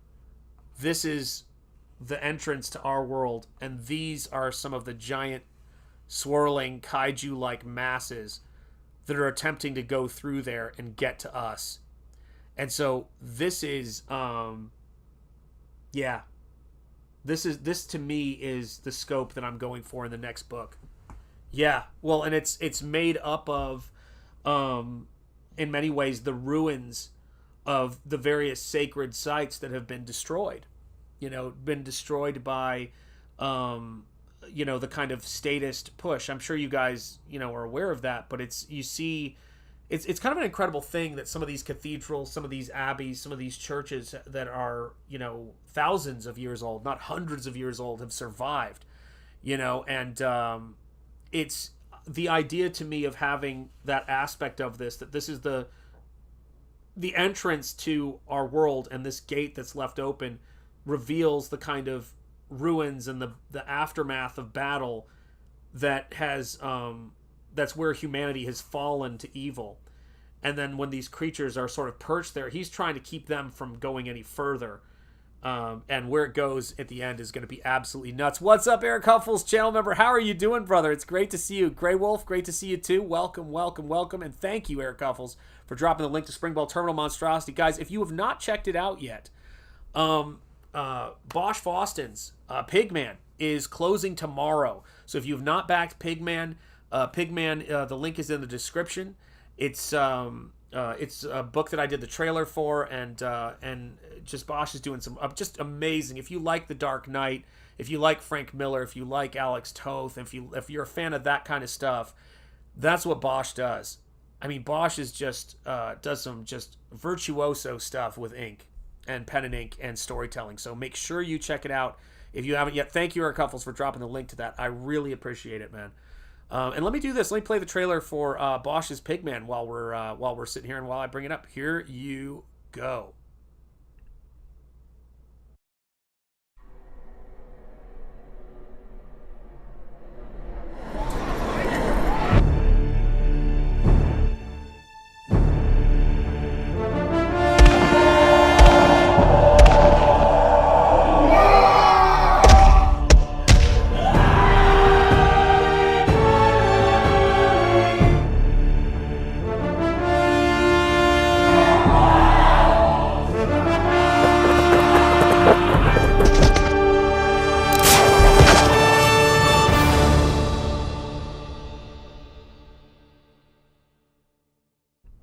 There you go, guys. Yes, indeed. That was so much fun. Yeah, I loved putting the audio stuff together for that. Was great. Yeah, I cannot wait. I backed it a couple times, I think. I don't know how many copies I backed, but I backed at least 2 covers. Yes, indeed, Alpha Channel. Yeah, doing just great work, great artwork, and I've always thought that yes, indeed, Michelle Bowers. That was so fun to do, because I like to take sound effects so I can give it a little bit of Foley to the artwork, without doing too much, and because Bosch has a particular look to his work, I wanted to kind of have subtle camera movements, and I do a little bit of animation in there, but I kept it very minimal, and it just cut together great. It was a really cool trailer. Yeah, Bosch is so underrated. I don't know how Cash Grab is kicking Pigman's ass. People back who they like it. Yeah, well, I think also you guys know this. It's one of those things to where you guys and people in CG usually just take a little while to, especially nowadays, right? And in the aftermath of so much, taking a while to kind of get into books. And I think Cecil's obviously been here from almost the beginning of this stuff. And, the beginning of certainly the launch of CYBERFROG and all of that stuff. And he was watching your boy Zach back in the day and back in all this stuff. So I think that it's just, the hours and hours of streaming and the entertainment is that Cecil gives is a big reason people start rooting for you. And I have no doubt that that I think Bosch's book has gotten a lot of people excited. And I think that when people get the book in their hands, they're going to be even more excited to back his stuff. I don't even doubt it. I buy more stuff from everyone. I'm just broke, boy. Yeah, I've been there. Yeah, be safe, Tank Ferret. Tank Ferret heading out. Take care. Where are you, Tank Ferret? There you go. Off to work. All right, my friend. Have a great day at work, and thank you so much. And stay magnificent yourself. That's right. Beginning of time. It's what it feels like. You want to know something crazy, right? If you guys have seen... do you guys know the Shane Let Your Tiger Out intro video I did from way back? I was looking at my phone and deleting videos I had on my phone, and sometimes I would send myself videos to see how they played when I was editing them. I did that intro for Shane, I think in 2021. I think it may have even been sooner than that. So I did that Let Your yeah, that was me. Yeah. That one, the Graham Nolan one, like so many of the, I almost did, I think for a while, I think I had done 90% of the intros and the original Kings intros, the ones with the Ghostbusters theme and then the Lemmy Bow Down to the Kings. That stuff was mine. But yeah, the Let Your Tiger Out was when Shane had just got here. The Cat Pappy thing was happening, but people were trying to kind of get a read and figure out like who Shane was. And, John had the Raised by the Wolves intro. And I remember Shane was really tired. He was working like crazy on Starlight Cats, and then him and Yanzi were expecting, and she had having a memory like this is very disturbing. How much stuff like the details I remember. It's like I don't know, man. Sometimes my wife will look at me and go, "How do you remember all this stuff?" And I go, "I just do." But Yanzi, I think, had gestational diabetes. He was stressed about that. You know, people were it was just exhausting. And I thought, this guy needs a shot in the arm. I'm going to do that and do an intro for him. And my wife was, yeah, the broken arm. Yes, indeed. Yeah, he's just always working his tail off. Yeah, he's been here since 2020. And I don't know when in 2020 it was, but pretty soon after he got here, I know I made that intro. And my wife would go for walks just to kind of like clear her head, and she would always listen to the song I would put on for her, which was Let Your Tiger Out by Maximum Balloon. And for some reason, all of a sudden I saw Shane, and it was like Cat Pappy, and I think he was wearing the cat or the tiger pajamas or something. I don't know what it was at that time. It's a long time ago. And I just went, Let Your Tiger Out. I'm going to cut an intro for him. And I don't think it was even on his channel, or it was on someone else's channel, but Ethan goes, "Hey Shane, I got a trailer or an intro for you now," and he played Shane the Let Your Tiger Out intro, and Shane was so tired, he was almost like, "Thanks," like he was waiting for the punchline of it, which is so great. Yeah, that's Mange, not Shane. Yes, that's right. Mange wears the tiger stuff. Oh man, yeah, it was rough, man, and pregnancy is stressful, particularly with your first, man. Oh yes, that's right. He had a tiger mask, yeah, and I saw that, and it was like he was like everything always had a punchline to it, and I think he was really surprised that didn't. It was just a Shane, and it was just so cool because it just amplified everything. The posting of the tiger emojis when he'd come on streams and everything like that. It was fun because Shane really made everything Shane's built, man. He's just like, he's incredible, man. He's the Mange stuff, everything. This guy just deadlifts so much creativity. But when you and your wife are expecting your first kid, man, I remember how I was because of the twin pregnancy. We were high risk, and there was all this health stuff that went around with it. And sometimes as an expectant dad, you feel like as an older dad, you want to like go, yo, let's go, man. Yep, indeed. No, I did not give him his altar. So much of it it's the funniest thing about it because, Shane, he creates all this stuff. But it's the ability to look at somebody and look at what they're already doing and think how can you support them in doing it. So at the time, it was very tied into Starlight Cats. I don't even think Inglorious Rex was a thing when I did that intro. And I was just trying to get people excited about backing, Starlight Cats and things like that. And of course, he had the whole Cat Pappy persona and tiger stuff already. But you want to talk about divine providence. I don't know why I felt like, again, I think it's the new dad thing. And we have similar, like marriages in the sense of like Asian white person from the South, although I'm from the South too. But it was like when I made that trailer for him, the intro video for him, it was just like, I just felt this need to do it. So when I found out he had bought my first professional work at a BP gas station when he was growing up, I was like, what is going on? Sometimes you just feel connections with people and it goes where it goes. Yeah, Mange is like a superhero. That's right, man. And Shane, speaking of, this guy I didn't know when I did this intro for him, if you want to talk about just, great stuff and the weirdness of it, Shane Davis proved that sometimes good deeds don't go and get punished. Sometimes good deeds go unpunished because Shane would later go on to close out the first 30 days of SPRINGBALL, and he's been a big champion of my stuff, and I've gotten to know him, which is really great. So, yeah, that's one of those great instances where you do stuff like that. It was the same with when I'm doing Bosch's trailer or Anna's trailer. Anna is a big backer on both SPRINGBALL. She's a big backer on Nosfero. She's always been very supportive of the stuff as a fellow painter. It's great to see that. And she also offered some really thoughtful advice that I passed along to my daughter when she was having a tough time in middle school. So Anna's just, good people, and it's cool. I don't know how to describe all this stuff. I know I'm kind of rambling, but it's weird how it works, and I'm grateful for every single bit of it, guys. You know, I'm grateful for all of you guys. You know, we've got 98 people, almost 100 people are watching right now between X and YouTube, and I'm thankful for all of you guys, all of you people who've become channel members, you know. Oh, thank you, Grey Wolf. I appreciate that, man. I've got to rejoin once my finances straighten back out. Listen, my friend, thank you so much, and I'm looking forward to having you back. I'd love to have you back. But it's incredible, this wild thing, and all of these strangers that I just met through reaching out to them when I was teaching college, and I was crowdfunding my art books inspired by that on Indiegogo. You know, how do you describe how you meet people? How do you describe, you know, I met Rocky 30 something years ago now. It's like 31 years ago. I've known my wife for almost 30 years now. And it just seems like those pivotal moments that happen in your life, or those trips or those chance moments, come out of nowhere sometimes. And I'm grateful for every single one of them. I'm grateful for all of you guys too.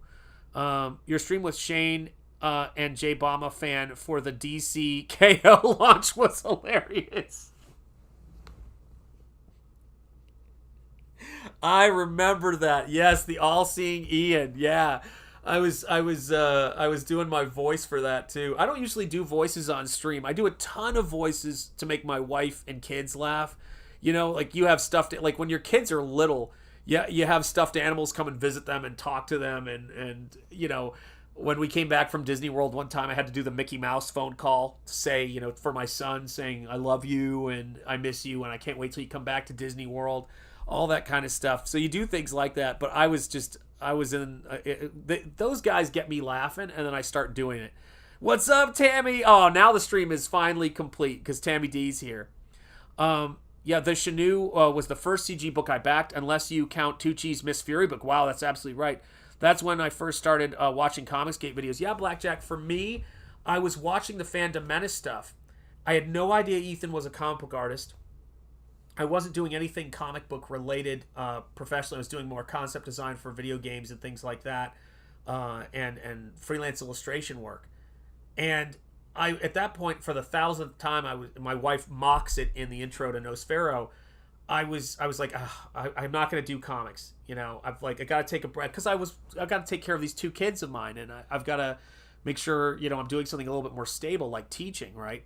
So I thought, and so I bought the first book I backed was not Jawbreakers. It was CYBERFROG, Blood Honey, and it all sort of grows out from there, and it's wild to think about it, man. And I love that, like, everybody talks about the times when they come in. We have plenty of time to back Spring Ball. Yes, you do. Closeout stream made me nervous. No. You do have time to back Spring Ball, and it's going to be a blast. Just saying, in my opinion, painted page books like yours are a level above traditional. Oh, thank you so much. Jeez, thank you. And a miles above digital. I appreciate that. Thank you for all of your support too. You know, Mark, you know how we do, and I appreciate you very much, man. Sunshine State by my monster kid brother Graham Nolan, guys. If you want a really great cartooning book, I have to have Graham on, and I want to. You know what's funny? This may sound weird. Gotta stop saying that word. This may sound strange and unusual, but I'd love to go on Graham's channel for a stream one time to promote his book. I'd love to have him on here, but I really get excited about Graham's work and his cartooning in particular. If you guys haven't seen Escape from Monster Islands, some of the pages he's posting, Graham is doing some, like, if the golden age of comics, right, or I should say of the greatest parts of the Kirby age of comics were to happen, like, in a way to where they were very now, that's what Graham is doing. Like, the Escape from Monster Island pages he's been doing are just, like, perfect comics. And so the fact that he's also a cartoonist is incredible to me, man. I love that stuff. Ripoff versus Eric Puppet Vince. He ought to do one of JDA. Yeah. Apparently that went nuts. Oh, of course, Tammy D. You know how it is. Yeah. Everybody's saying hello to Tammy. Love it. Love to see it. Cut him a trailer. Yes, I should, actually. Does he have a trailer for that? I didn't know if he had a trailer for that. You're old, Shanth. I had Katie sing me happy birthday and thought I was getting old at 31. Well, happy 31st birthday, my friend. Yes, indeed. Hey, listen, that's great. Yeah, my here's how old I am. My kids are turning 20 soon, so I can't say any fairer than that. Yeah, Sunshine State closes in 5 days. Graham says it's not going in demand. Oh my goodness. Yeah. Oh, is he gonna do a second 30 days? Oh man, I didn't know that. Happy birthday, Mikey from Tammy D. There you go. Rachel Brinkley, channel member. It's great to see you, Rachel. Yes, indeed. Glad I am on my own PC repair tech. Yes, indeed. Yeah. Oh my gosh. Yeah. Poor Ethan. Yes, he should call me if he needs help with that stuff. I'm not the greatest at it, but I'm pretty sure I could help him. Mikey, I'm older than Shanth. My son is 34. There you go. You win. I don't know. That's just what he said. Okay. All right. Well, let me know. And if Graham wants me to do something like that, he knows. I'll hit him up. Glass Machine, what's up? People need to let their campaigns go longer. There's too many to back right now. I hear you, Glass Machine. It's funny, though, too, no matter how long we do it, I've warned Mark's Music Obsession that he's going to be the bearer of bad news for people. But when I close the Nosfero Second Chance campaign, and I was just showing, and hail Glass Machine, and welcome, it's great to see you. I was just showing the bonus features for the Oxidized Edition that are new paintings that are going to be in that Oxidized Edition, showing these characters, showing like behind the scenes for Book 2. And man, is it going to be... Book 2 I am so excited about. I feel like Book 1, I was trying to break the static friction of getting something moving, you know, when you've got all this inertia. And, you know, now with Book 2, I know these characters and everybody's rolling. And I'm so excited about Book 2. Just like I'm very excited about Springball, the new incarnation of Springball. It's the world, the city of Kingsport. I feel like I know the city of Kingsport so well. And it's going to be very New England. So it's going to be Lovecraft. A lot of people don't know, of course, but, well, actually, you guys probably know. Lovecraft lived in Rhode Island. Rhode Island was his home. He referred to on his tombstone or headstone, it says, "I am Providence," which is the inspiration for where I went to college and also the inspiration for Kingsport. But the Evil Dead, I think it was Evil Dead, was it 1 or 2? I think it might have been both, but was actually filmed in Tennessee. So there's another weird Lovecraft overlap into Tennessee. And so, yeah, it's crazy, but all that stuff is kind of pouring into my work. Because, of course, you couldn't have someone named Bobby Joe in New England. I mean, you could, but it would seem weird. Bobby Joe! Yeah. Oh, yeah, absolutely. Yeah, this one has some of these creatures. When I'm designing creatures, I'm always thinking about practical effects from the 80s, and puppetry work is definitely a factor. Yes, it was in Tennessee. Thank you, Bruce Campbell's Chin. Yeah, and unfortunately, the only thing that's left of that house is sort of the base of the fireplace and things. The house was torn down, but really cool. Really cool. Like, I've seen people go to that filming location and find it, and it's wild. Let me see here. I just read Lovecraft for the first time a couple of years ago. Awesome! And immediately realized where all the dark fiction I've been reading for decades was inspired from. So I didn't read Lovecraft until I was in college. And I had heard about him forever. And when I started reading him, I was like, this is the best stuff. There's no substitute for this guy's stuff. It's so scary. Bretsky the Great, what's up? Salute, chat. Salute, artist extraordinaire. Thank you, sir. Sean, just received my King's Conan. Yes! Yes, Conan, thank you so much. It looks good with my shadow piece I won from Yes Indeed. Yes, the LCH auction. That's fantastic, man. A couple of years ago. I am so glad to hear that, man. Let's see here. Nice, Blackjack. I'm 56. I'm still glued together well myself, I think. Amen.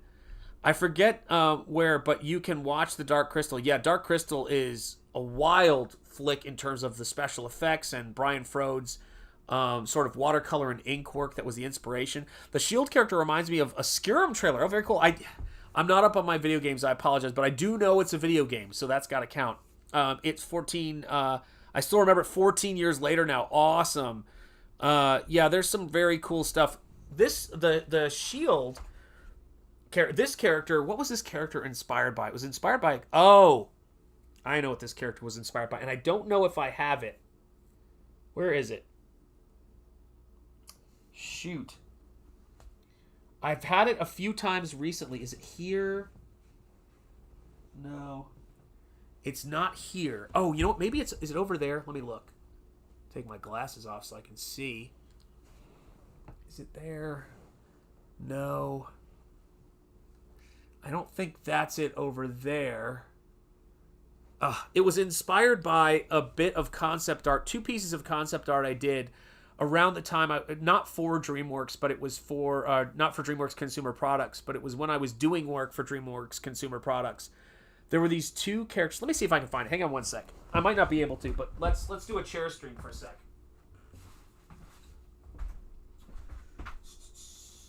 Is this it? No. It's not there. It's not there. It's, you know, always when I need to grab these things, I can never figure out where the heck I put them. It's not down there.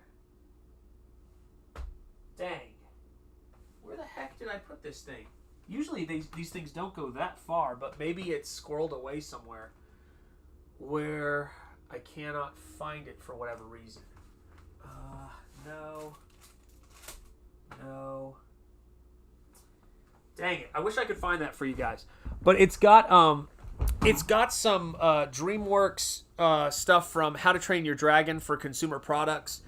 And it's got what's the other thing? It's got, I don't think it has the stuff I did for Monsters vs. Aliens, but it's got man, it annoys me that I can't find this thing. Where the heck did I put it? But it's got I was doing 2 characters. One was very influenced by trying to do like manga tech and gouache because I wanted to show my students it was possible. Yeah, I'll find it 1 minute after the stream ends. You ain't kidding, Krabby Patty. That's how it always goes. And then the other thing was I was trying to design a Lovecraftian outer god, a monster. Is it up there? Hang on one quick second. Let me see if it's up there. I doubt it, but I just want to see.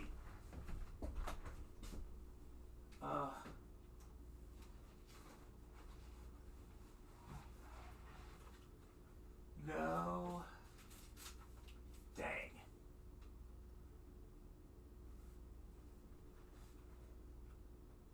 Wow, this is an old sketchbook. Where the heck did I get that?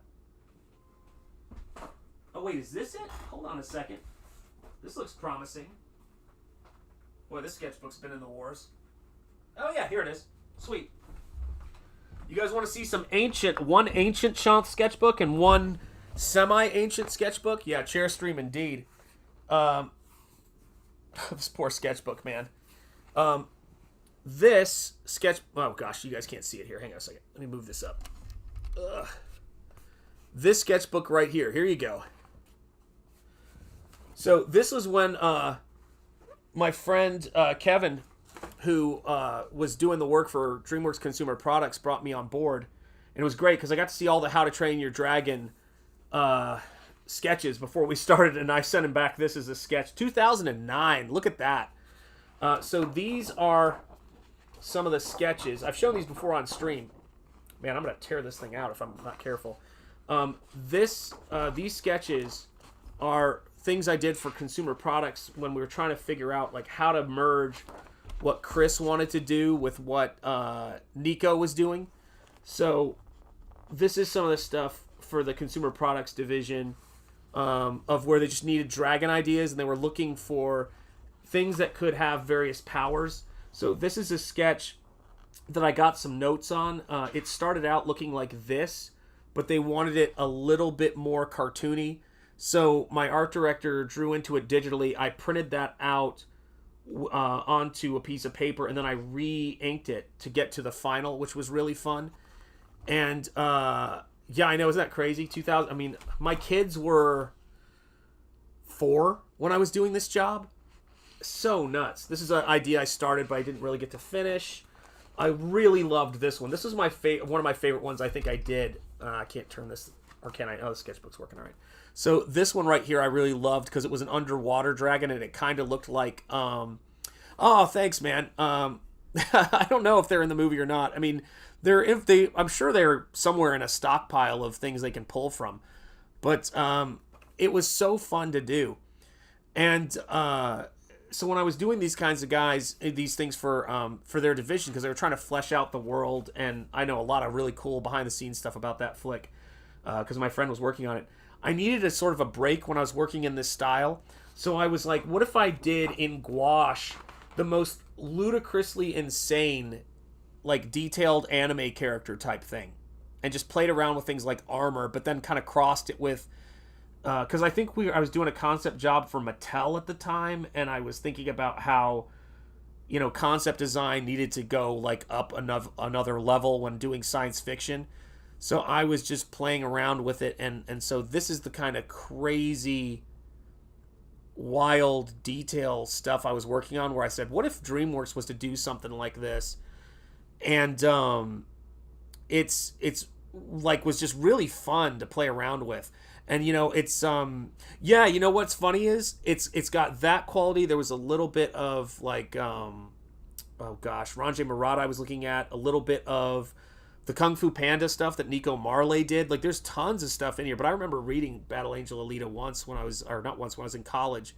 I had the book. And let me see. Yeah, I loved 40K when I was a kid. I never played it, but my buddy Zach, who introduced me to comics, did. And so I was sketching on that. Then this one was just me. Like, I was just getting tired at this point, but I was just playing around with different things. And so this was like another concept for something I was just scribbling out. Never really got to make it work. It's like the face and the anatomy is ridiculous, but it was just me kind of playing around with it. But then this is all in the same time period. I was like, what would a Lovecraftian monster look like in my style? And this is what I came up with. So this is me illustrating a Lovecraftian creature. I went nuts. Like, this is the stuff I would do to relax at the end of the evening when I was doing concept work, because sometimes you can't stop running. And so this is what my sketchbook looked like. And you can just see the just insanity of the detail and the scale. Like, those are all like cattle skulls or something, I think, when I was doing this. I can't remember. I had some whole thought process that had all these weird eyes in different locations. It was like a giant crustacean. Its hand had eyes like a squid. It was just freaking nuts, you know? And I don't know. And like, it had all these like little like squid-like tendrils that ended in creatures with mouths and things like that. And I was just like going completely nuts, just looking at all these different kinds of animals and stuff. And like, that's what my father-in-law would say, man. He'd go, something ain't right with that boy. Or he used to say to me, whenever I'd say something really funny that caught him off guard, he'd just die laughing and go, that boy ain't right. Let's see, that's how my brain thinks. Can't paint. Like, oh geez, well, like, it's nice to hear that other people have this particular thing. Yeah, but oh, thank you so much, man. But yeah, I was playing around with like gold paint, gold and silver paint. Like, my brain was on, like, it was just going nuts. So I saw this, and as I was designing my golem character, I went, why am I approaching this golem character like it's you know, not Lovecraftian? Because my heroes should have Lovecraft elements to them, which is why Nosfero has that piece of metal through his nose. You know, they've got to be edgier. By the way, I have to show this. This is a mug given to me by one of my former students who's actually doing some really great work, I guess, for the Disney. They hire artists to paint frames from Disney films. And she got me this hashtag gouache because I was joking how I used that hashtag on Instagram back in the day. But when it came time to make the character, you can see I wanted to bring elements of that. Oh, thank you so much, Mark. I appreciate that, man. But it's, yeah, great avatar. Absolutely. The all-seeing Ian. I love that. That's really cool. Yeah, I love that kind of Celtic pattern work. Very, very cool. Yes, exactly right. Has to be done, man. Has to be done. But so when I went to create him, you can see elements of where I had like the shield, but in this case, it's the two angel wings, like the Ark of the Covenant. It's, you know, you've got the calligraphic writing, but instead of Sanskrit, it's Hebrew there. And you've got all of these kind of Art Nouveau textures, but and it's not like it's a crab creature, because he's a being made of materials like, you know, earth and clay and metal and all of that kind of stuff. But you can see those elements of wanting to make him ornate, you know. And I said, I want to take the golem as a concept and I want to cross it with, you know, something like the Death Dealer, then cross that with Lovecraft.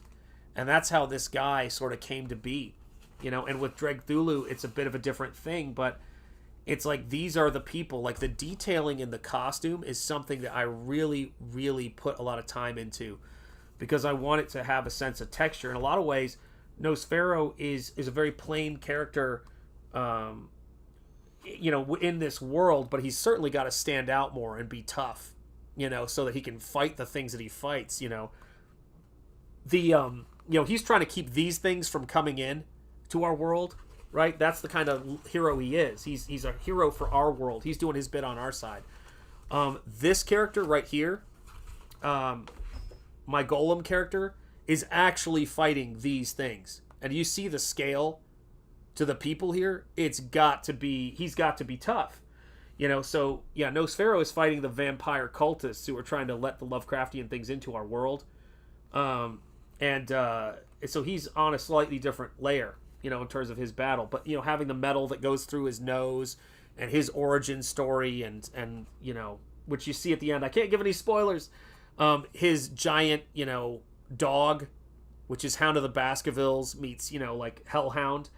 But his dog, Phantomas, who takes him through the Netherworld so he can basically get from place to place. It's my version of a teleporter. Just creating that hammer horror world, which we love, right? Diaphanous nightgowns. It's that thing I love, the ring that, he uses to summon Phantomas, that's like his mystical ring. I love all of that stuff. But this right here, where he's bringing her home, this little panel, is practically a Dracula shot right here. And I love that stuff. Yeah, in a sense, yeah, absolutely. Yeah, that actually makes a lot of sense because, and I don't, was the, that's really interesting. Who created the Destroyer armor? Who was the artist when that was created? Was that, I just was thinking that's actually a really interesting point. I wonder if that was influenced by the Golem. That would make a ton of sense when you think about it, because I know with Black Panther, when Jack Kirby was creating Black Panther, he named him after a very common, popular form of Jewish bread. Challah bread, right? His name is T'Challa. I can't believe no one ever notices that. Like, how do people not? It's like it'd be like if his name was like Nan or something, man. But a great character, man. Because if it was Jack Kirby, the idea of the Golem coming into it is not that shocking. That's what I was thinking. I think it's Jack. Jack and Stan, it says on Wiki, and there you have it. So that's another thing I want to talk about this character that's kind of important for me. And it's kind of fitting that it somehow... We've been talking about the wild coincidences and things that happen, right? So I was thinking about Jack Kirby, and I was thinking about Stan Lee. I was thinking about Jerry Siegel. I was thinking about Joe Shuster. I was thinking about all these creators, right? Who were, as American as they come. A lot of them, the Golem of Prague, you're absolutely right. American as they come. Jack Kirby served this country, for God's sake. Was a veteran. And Jack Kirby spent almost all of his time as an immigrant to this, or not as an immigrant to this country, but as certainly a child of immigrants, as we all are. He came to this country and he created so many characters for every single group you could think of. And I remember thinking, where is a character, and sure, those traditions were informing everything, and it's all in there. But I thought, exactly, oh man, see, now I'm hungry, man. Why did I talk about bread? I'm starving. See, I could talk about a million things, but when you talk about bread, if you're even remotely hungry, you get hungry. And I remember saying to myself, I'm creating this world of Nosfero, right? I'm creating this world of Nosfero. I've got the Catholic, I've got the Christian aspects of it, I've got the ancient Egypt aspect of it, I've got the Thulu lore aspect of it. But I go, I want to create a character that's based on the European traditions of the immigrants who came to this country and whose children created the modern superhero mythos in so many different instances. And I was like, where are those characters? And I know, gosh, now I'm starting to think about the Olive Garden bottomless bread basket. Do you guys know what I mean? Why are you guys doing this? Stop. This stream is about to end in a second because I'm gonna need to get bread. But it was one of those things where I started thinking about that. What is up? Yes, naan with curry. Why? Art Hida, why? And Pigman closing out on Sunday. I love that icon. Had a good salad so I could have a so I could still be healthy. Dessert. Still a little hungry, but that's normal. Yeah, you gotta eat. Hang on a second, guys. I'll be right back.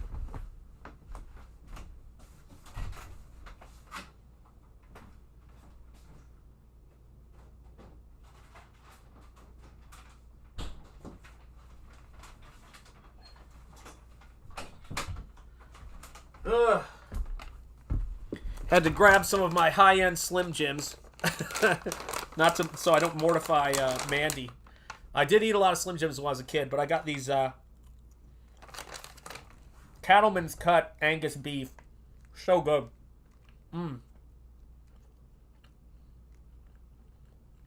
Sometimes you gotta. I know Olive Garden is horrendous, man. I know everything. We actually went out to eat somewhere. And my wife goes, this chicken, we went to an Italian place, because we love Italian food. Yeah, it's not bread. We went to an Italian place. She got the chicken parmesan. I think that's what it was. And she's like, the chicken was clearly microwaved. The place was expensive. And she goes, this is rubber. She looked at me and she did the quote from Gordon Ramsay's Kitchen Nightmares. She goes, it tastes like Gandhi's flip-flop. And I almost bust out laughing.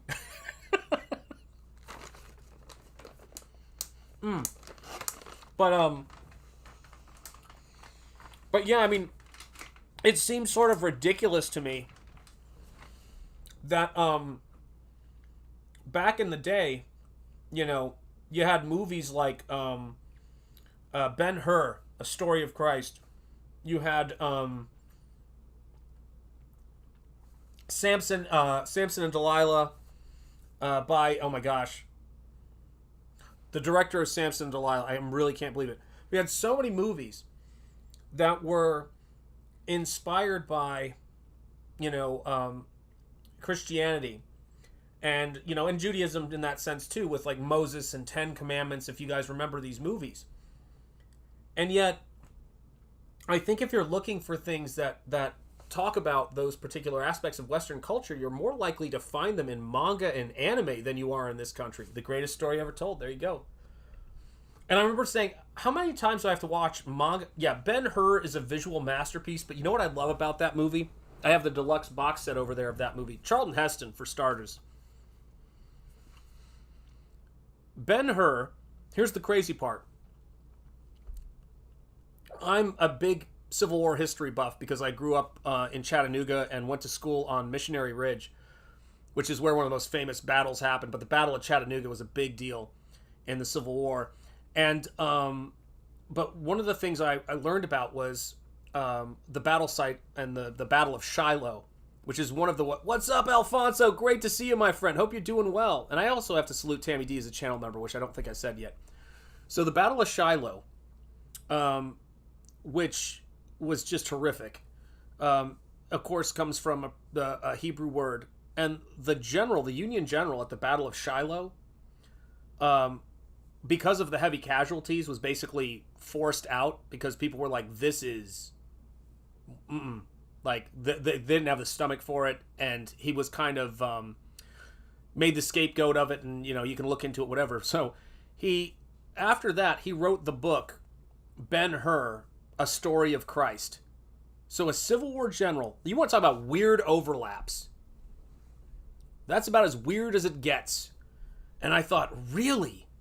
So a Union general in the Civil War wrote Ben-Hur, which became such a huge success, it supplanted the previous biggest success, which was Uncle Tom's Cabin.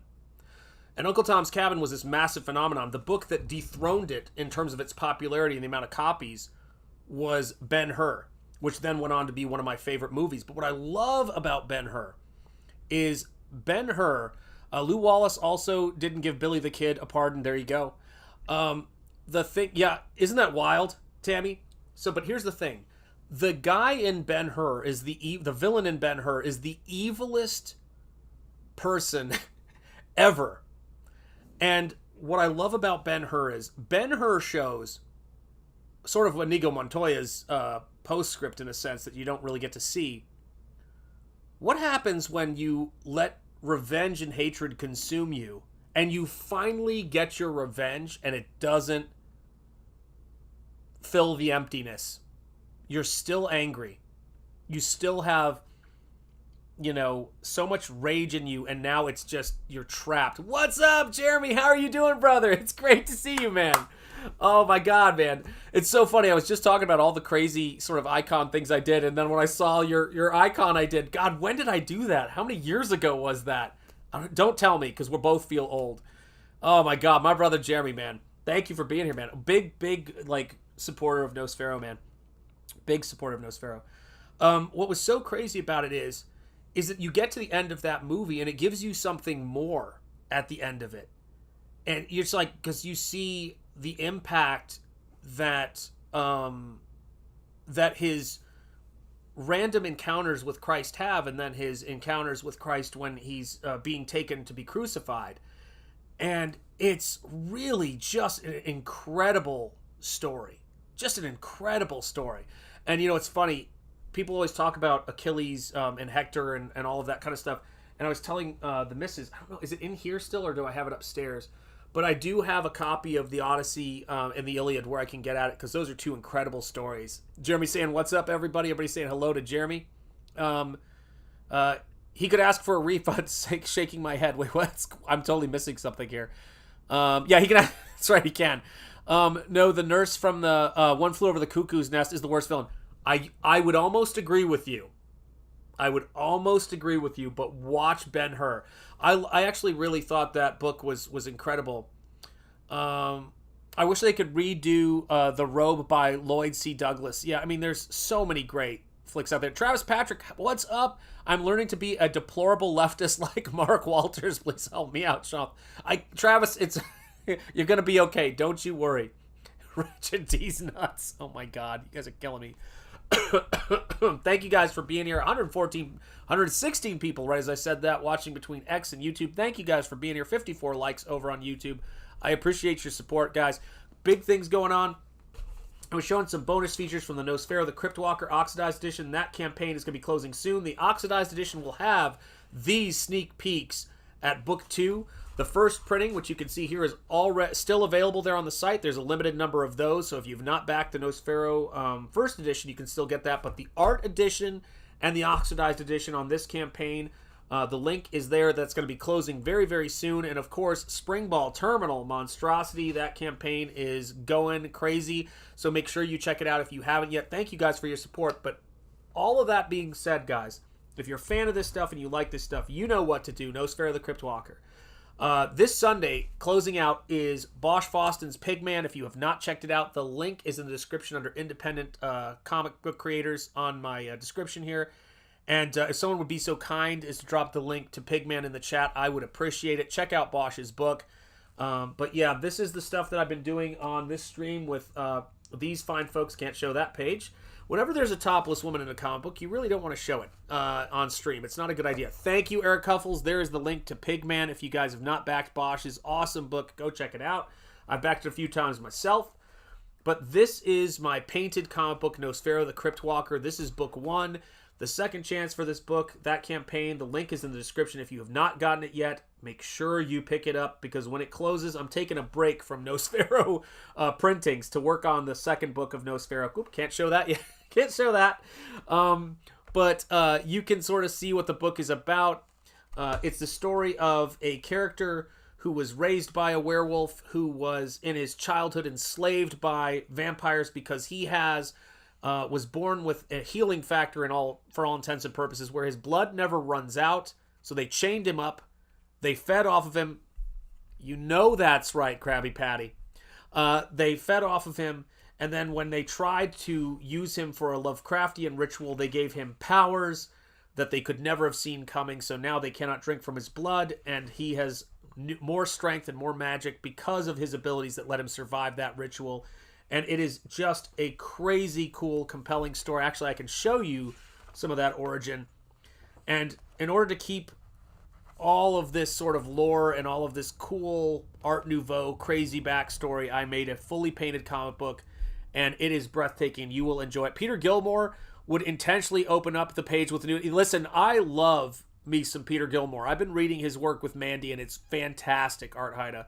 Love his stuff. Love Hammer Horror Films, beautiful Shanth. Yeah. So, another chance meeting when I was watching Star Wars videos was a guy named Michael King of The Choice Voice. Grew up in Oklahoma, makes Star Trek fan films, and is a massive fan of Peter Cushing. Peter Cushing was his childhood hero, and he's a massive fan of Peter Cushing, and introduced me to Hammer Horror Films. So the entire look of this book, the Jack Asher lighting, and the Hammer Horror color and lurid grandeur would not be there. There is Nosfero as a kid when he is found and his people are wiped out. There is Zero Tep, the vampire who enslaves him. So he's going to be fed on. And there is the werewolf who raises him, who is also imprisoned. Can't show you the spoilers there. But it is a wild, insane, crazy Lovecraftian Hammer Horror film. Old school, pulp, Solomon Kane, badass story. So if you have not got it yet, make sure you do. Oh, man. Thank you, Jeremy. I appreciate that, man. That means a lot. Yeah, it was so crazy. No, this is the first chance of it. The second chance has not shipped yet, Tammy. The second chance campaign, when it closes, then I'm going to have the print numbers. But there you go. Hail Alpha Channel, and it's great to have you here. Yes, man. It's the colors, the print job on these books. I use a very expensive printer for these books, the Nosfero books, because they have to be able to do art books and reprint them. And I could not be happier with how good the reproductions on Nosfero are, man. They are just crazy. Yeah, oh, absolutely. Yeah, this is the first print, which you guys can still get on the campaign if you missed it and you are one of those people who has to have a first printing. But yeah, there's some really cool bonus features. Gosh almighty. There's too much in this book. But there's some of the sketches of how we got there. So yeah, Nosfero the Crypt Walker, and my comic book, of course, Springball, Terminal Monstrosity. Make sure you check it out. I want to see someone to cover Lost Girls on a stream, but YouTube isn't good with nudity. Amen. Thank you so much, man. You bought the Crypt Walker Treasure Trove, which is basically everything, including my first two art books. There's the Second Chance campaign. Thank you so much, Alpha Channel. Yeah, a labor of love and so much craziness, Eric. And thank you for dropping the link there in the chat, guys. Like I said, I'm looking forward to doing a lot more streaming now that the kids are going to be going back to school. My daughter's already off. My son's going to be heading there. I'm going to miss those guys. So, you want to spend all the time you possibly can with your kids. Thank you, Tammy. I really appreciate that. I try to make my stories uplifting, inspiring, and just as visually rich and beautiful as I can. And it's very much going to be the case with these bonus features you see in the second printing of Nosfero and these characters that are going to be in book 2, Death Will Die. Yeah, amen. It's absolutely true. Some of my favorite people in the world are fond of reminding me of that when I was a kid, and I really took it to heart. But thank you guys so much for all your support for Springball, for Nosfero. And remember, PIGMAN is closing out on Sunday, so make sure you check it out. Let me see here. Alan Davies, UK comedian, lived near Peter Cushing. Yes, and said on a quiz show, the song they made up, Peter Cushing lives in Whitstable. You can see him on his bicycle. He goes shopping for his vegetables. Yes, indeed. I got to see a video of Peter Cushing's grave, which was great. And I was so thrilled that NECA released this, which is one of my many totems that I have behind me here of movies and things that inspire me. So this is NECA's Peter Cushing as Van Helsing figure, standing right next to back here my Solomon Kane figure by Mezco, because Solomon Kane and Peter Cushing's Van Helsing even more so, I think, in weird ways, Peter Cushing's Van Helsing were huge inspirations for me when I was coming up with Nosfero, and of course Solomon Kane for sure. Yeah, quiz show. Yeah, always struck me that. Yeah, isn't that funny? Yeah, it is Flutterbat. It's fantastic. So thank you guys so much for being here. I got to wrap up the stream. I'm passing out. If Bosch does a stream, I absolutely will stream with him. If he wants to do a stream on my channel, I will absolutely do a stream with him on my channel for the closeout day of his book. If he hits me up, we're there. It'll happen. So yes to all of those. Let me see. What else was I going to say? Yes. So wrapping up the stream, guys. We're at 2 hours. Thank you guys so much for the 120 people watching on X and YouTube. I appreciate you guys. And as always, like to say, speak easy, stay gold, keep the faith, and peace be with you guys. Give nihilism no quarter. From the heart of Lovecraft country, my name is Shanth Enjeti. You've been watching Shanth Enjeti Art. And I will see you guys very, very soon. Thank you guys so much. I'm sure Ethan will. I don't know what the scheduling is always nuts, but I will be on a closeout stream no matter what. Thank you, Flutterbat. I appreciate you. Thank you, McGregorable J. I appreciate you so much. Eric Huffles, thank you so much for being here. Alpha Channel, thank you for your support as a channel member. Tammy D, thank you for your support as a channel member. You guys are fantastic, and you guys keep the channel going. Thank you, Rachel Brinkley, for being a channel member. Krabby Patty, thank you so much for being here. Mark's Music Obsession, thank you for being a channel member. Mikey, thank you for being here. Thank you for the kind words about the chemistry. And Alfonso, thank you so much for being here as well. Let's see, who else? Did I miss anybody here? I'm just trying to get everybody I can see in the last couple of comments. Sir Lister of Smeg, I think I got it. Thank you so much. Later, Gators, and later to you, my friend. I hope you are well. Thank you for being here. All-Seeing Ian, thank you, and what a beautiful profile pic that is. And, of course, channel member Lord Hinson Comics Gator, thank you for being here. My man, my brother, and Jeremy, OG, Ice and Fire, thank you for being here, man. Have a great afternoon, everybody. Take care, and I will see you guys very, very soon. All right, guys? And here are the credits for all of my channel members. Watch as your names go on by, and thank you for your support. Here we go. Let's see if this works. Where is it? Am I on the right area? Heaven help me. Take care. Bye, guys.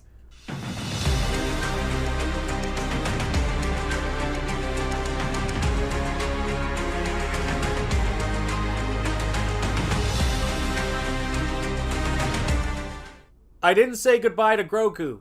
Goodbye, Grogu. All right, back to the credits. And later, my friend.